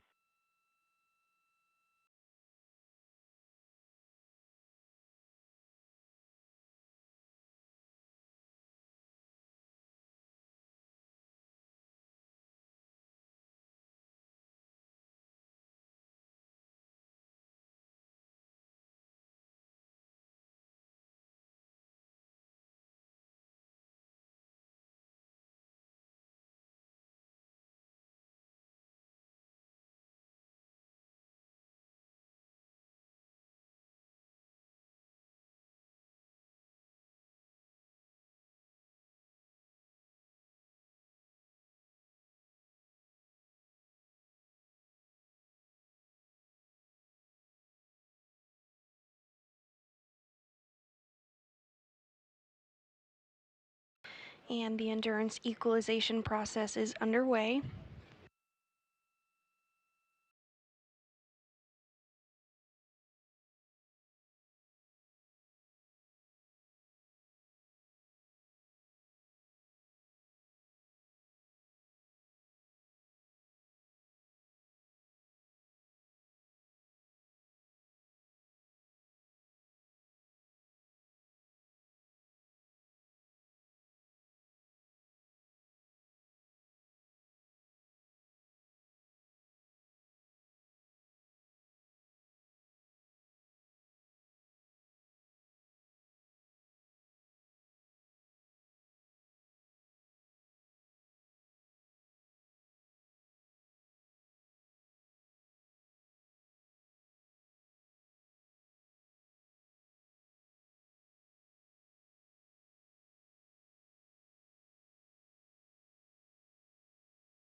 If you're just joining us this morning, Crew 7 has arrived to the International Space Station following their launch Saturday morning from the Kennedy Space Center in Florida.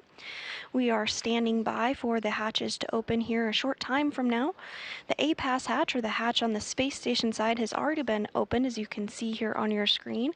We are just waiting for that pressure to equalize out between the A-Pass hatch and the hatch on Crew Dragon. Once that pressure is equalized, the team here on the ground will do some checks, make sure everything looks okay, and then the go will be given to go ahead and open up that hatch, at which point we'll see Crew 7 float through the hatch and be welcomed aboard their home for the next 6 months, the International Space Station.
We're continuing to stand by for that pressure to equal out between Endurance and the International Space Station.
Again, we're continuing to stand by for that pressure to equalize out before the hatch can be opened and Crew 7 can float aboard the International Space Station.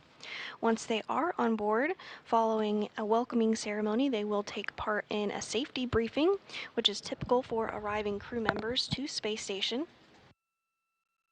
This safety briefing will be led by Space Station Commander Sergei Prokopyev and will officially kick off the handover period between Crew 6 and Crew 7.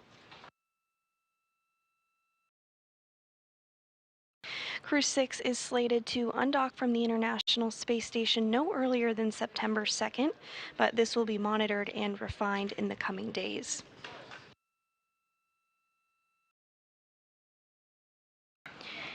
And we're getting views again of NASA astronaut Woody Hoberg floating inside the International Space Station as he continues to step through those procedures ahead of hatch opening. He does have the APAS hatch open already. That's the space station side hatch, while we continue to stand by for pressure to equalize.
And this view from inside Mission Control Houston. NASA Flight Director Judd Freeling did lead the team this morning in docking operations. That docking occurred at 8:16 a.m. Central. The big loop for next steps.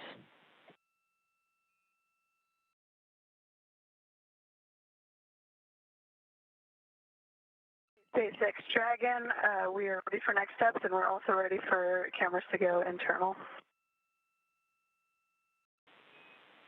Excellent, Dragon. We'll put that in work, and I wanted to let you know that the vestibule and capsule are equalized, so we are ready for hatch open.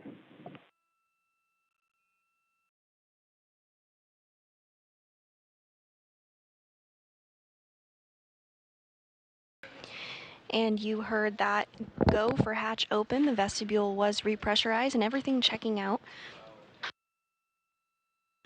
Short time from now, we should expect to see Crew 7 float aboard the International Space Station.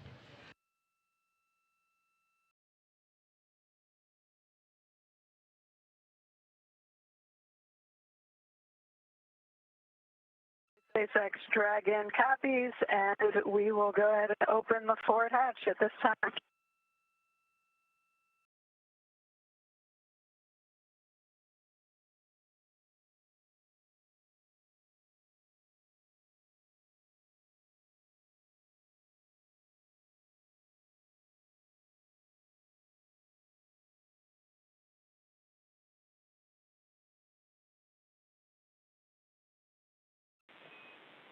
Copy, Dragon. You are go for hatch opening per the decal, followed by 4.400 section 6.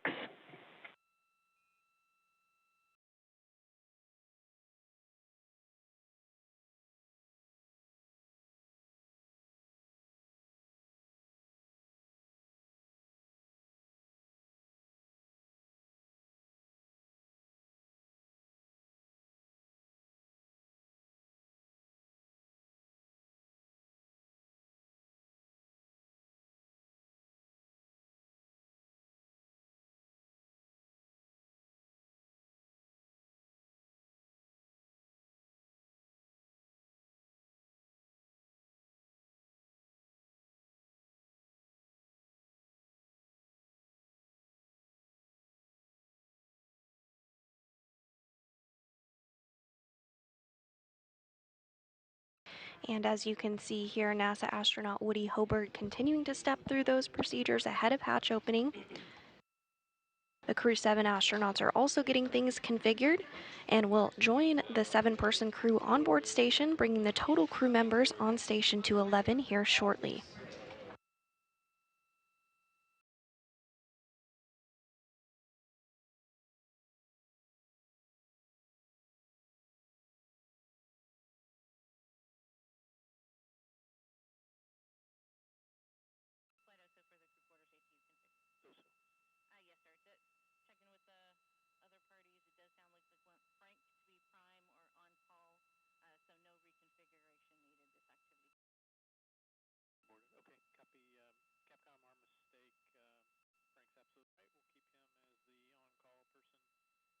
SpaceX Dragon on the big loop, hatch is open.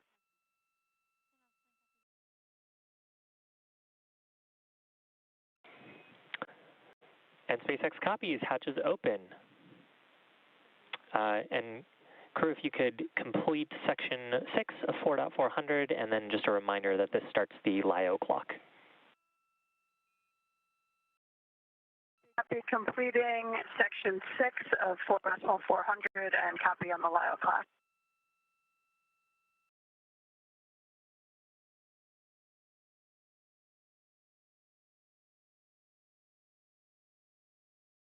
And we did hear that call out that the hatch was opened at 9:58 a.m. Central.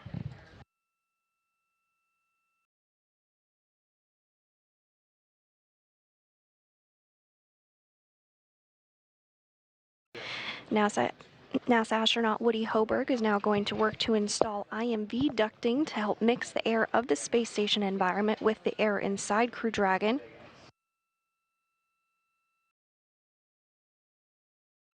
And they're also working to seal some of the LiO, or lithium hydroxide cartridges that scrubbed carbon dioxide inside the Dragon capsule on the ride to the International Space Station.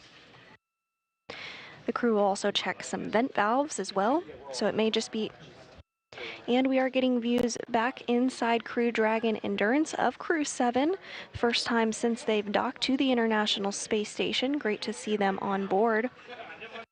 May just be a little bit more time until we do welcome them on board as they continue those preparations, but these last final checks are critical to make sure everything is good to go, since it will remain docked to the International Space Station for the next 6 months.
And first through the hatch is the commander of Crew 7, Jasmine Mogbelli, her first time on board the International Space Station.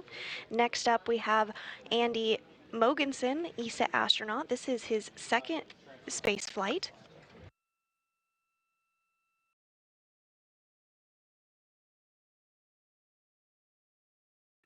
And coming through the hatch now is JAXA astronaut Satoshi Furukawa.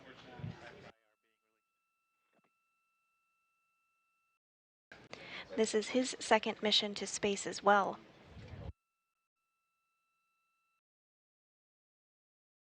And next through the hatch is Konstantin Borisov of Roscosmos, his first time on board the International Space Station as well.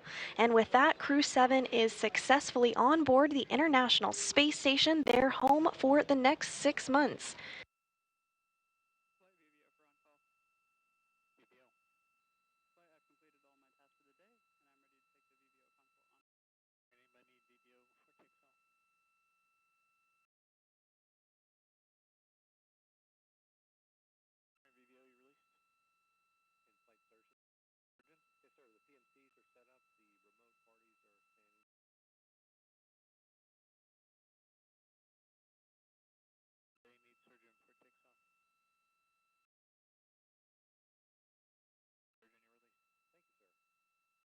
And if you're just joining us, Crew 7 just floated aboard the International Space Station after hatches were opened at 9:58 a.m. Central. That was following a docking that occurred at 8:16 a.m. Central. It was almost a 30-hour ride to orbit as they launched from the Kennedy Space Center in Florida at 2:27 a.m. Central.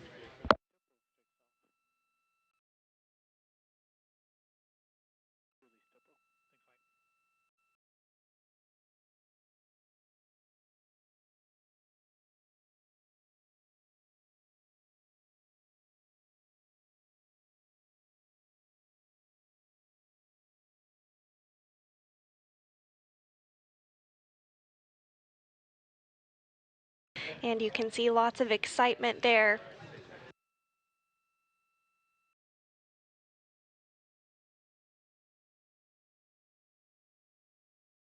Crew going to work on securing a few items and getting everything squared away ahead of a welcome ceremony slated to begin here shortly.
Houston Dragon, IMV duct installation complete. Go for IMV fan activation. Houston copies. We'll put that in work.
If you're just joining us, Crew 7 had the hatches open at 9:58 a.m. Central Time following a docking at 8:16 a.m. Central.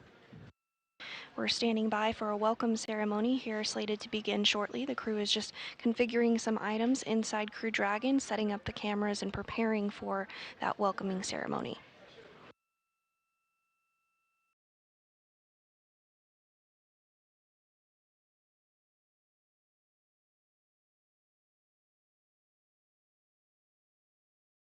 This is the view inside Endurance.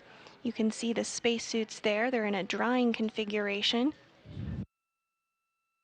The crew has changed out of those spacesuits clearly and are now in their flight suits.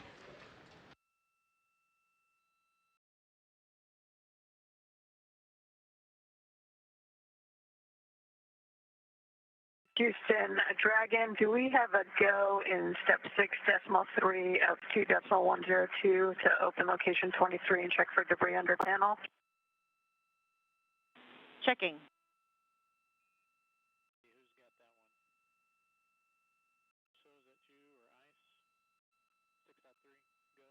And we're getting views now inside the International Space Station. The crew is working to set up for the welcome event. You see Woody Hoberg, NASA astronaut with the microphone in his hand. He was prime for hatch opening operations this morning.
And we are standing by for a welcome event slated to begin here shortly. You do see NASA astronaut Woody Hoberg with the microphone in his hand there.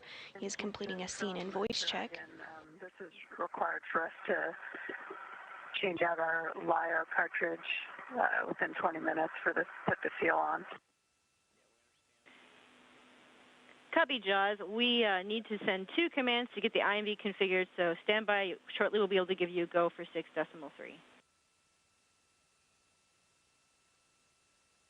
Dragon, copy, standing by.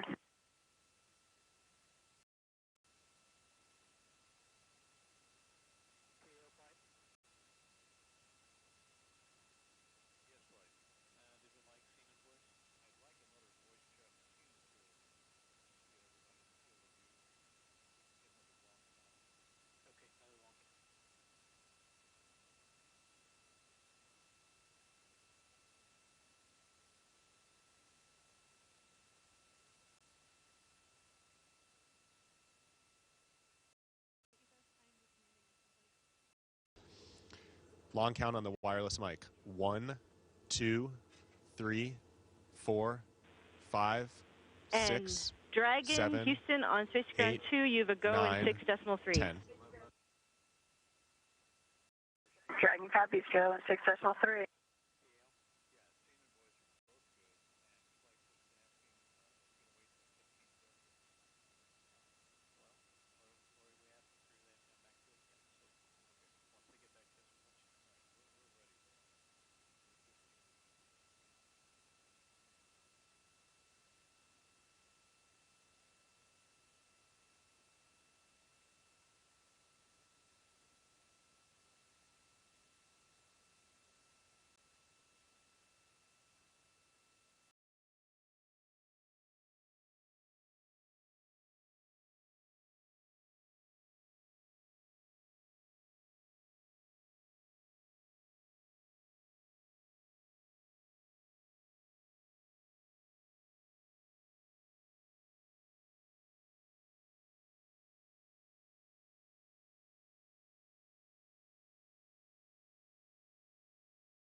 We are targeting our welcome ceremony to begin at 10:30 a.m. Central Time this morning.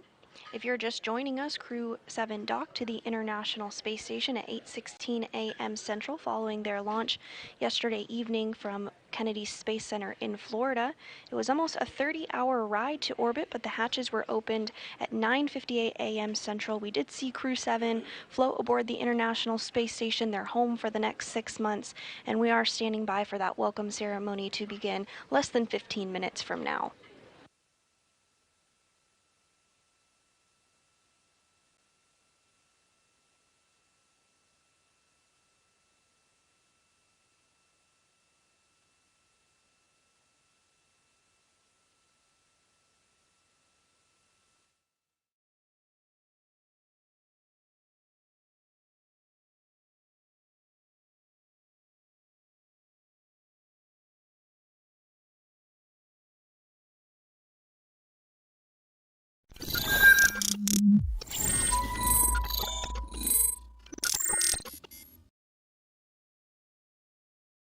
Okay, I'm going to have to leave it there.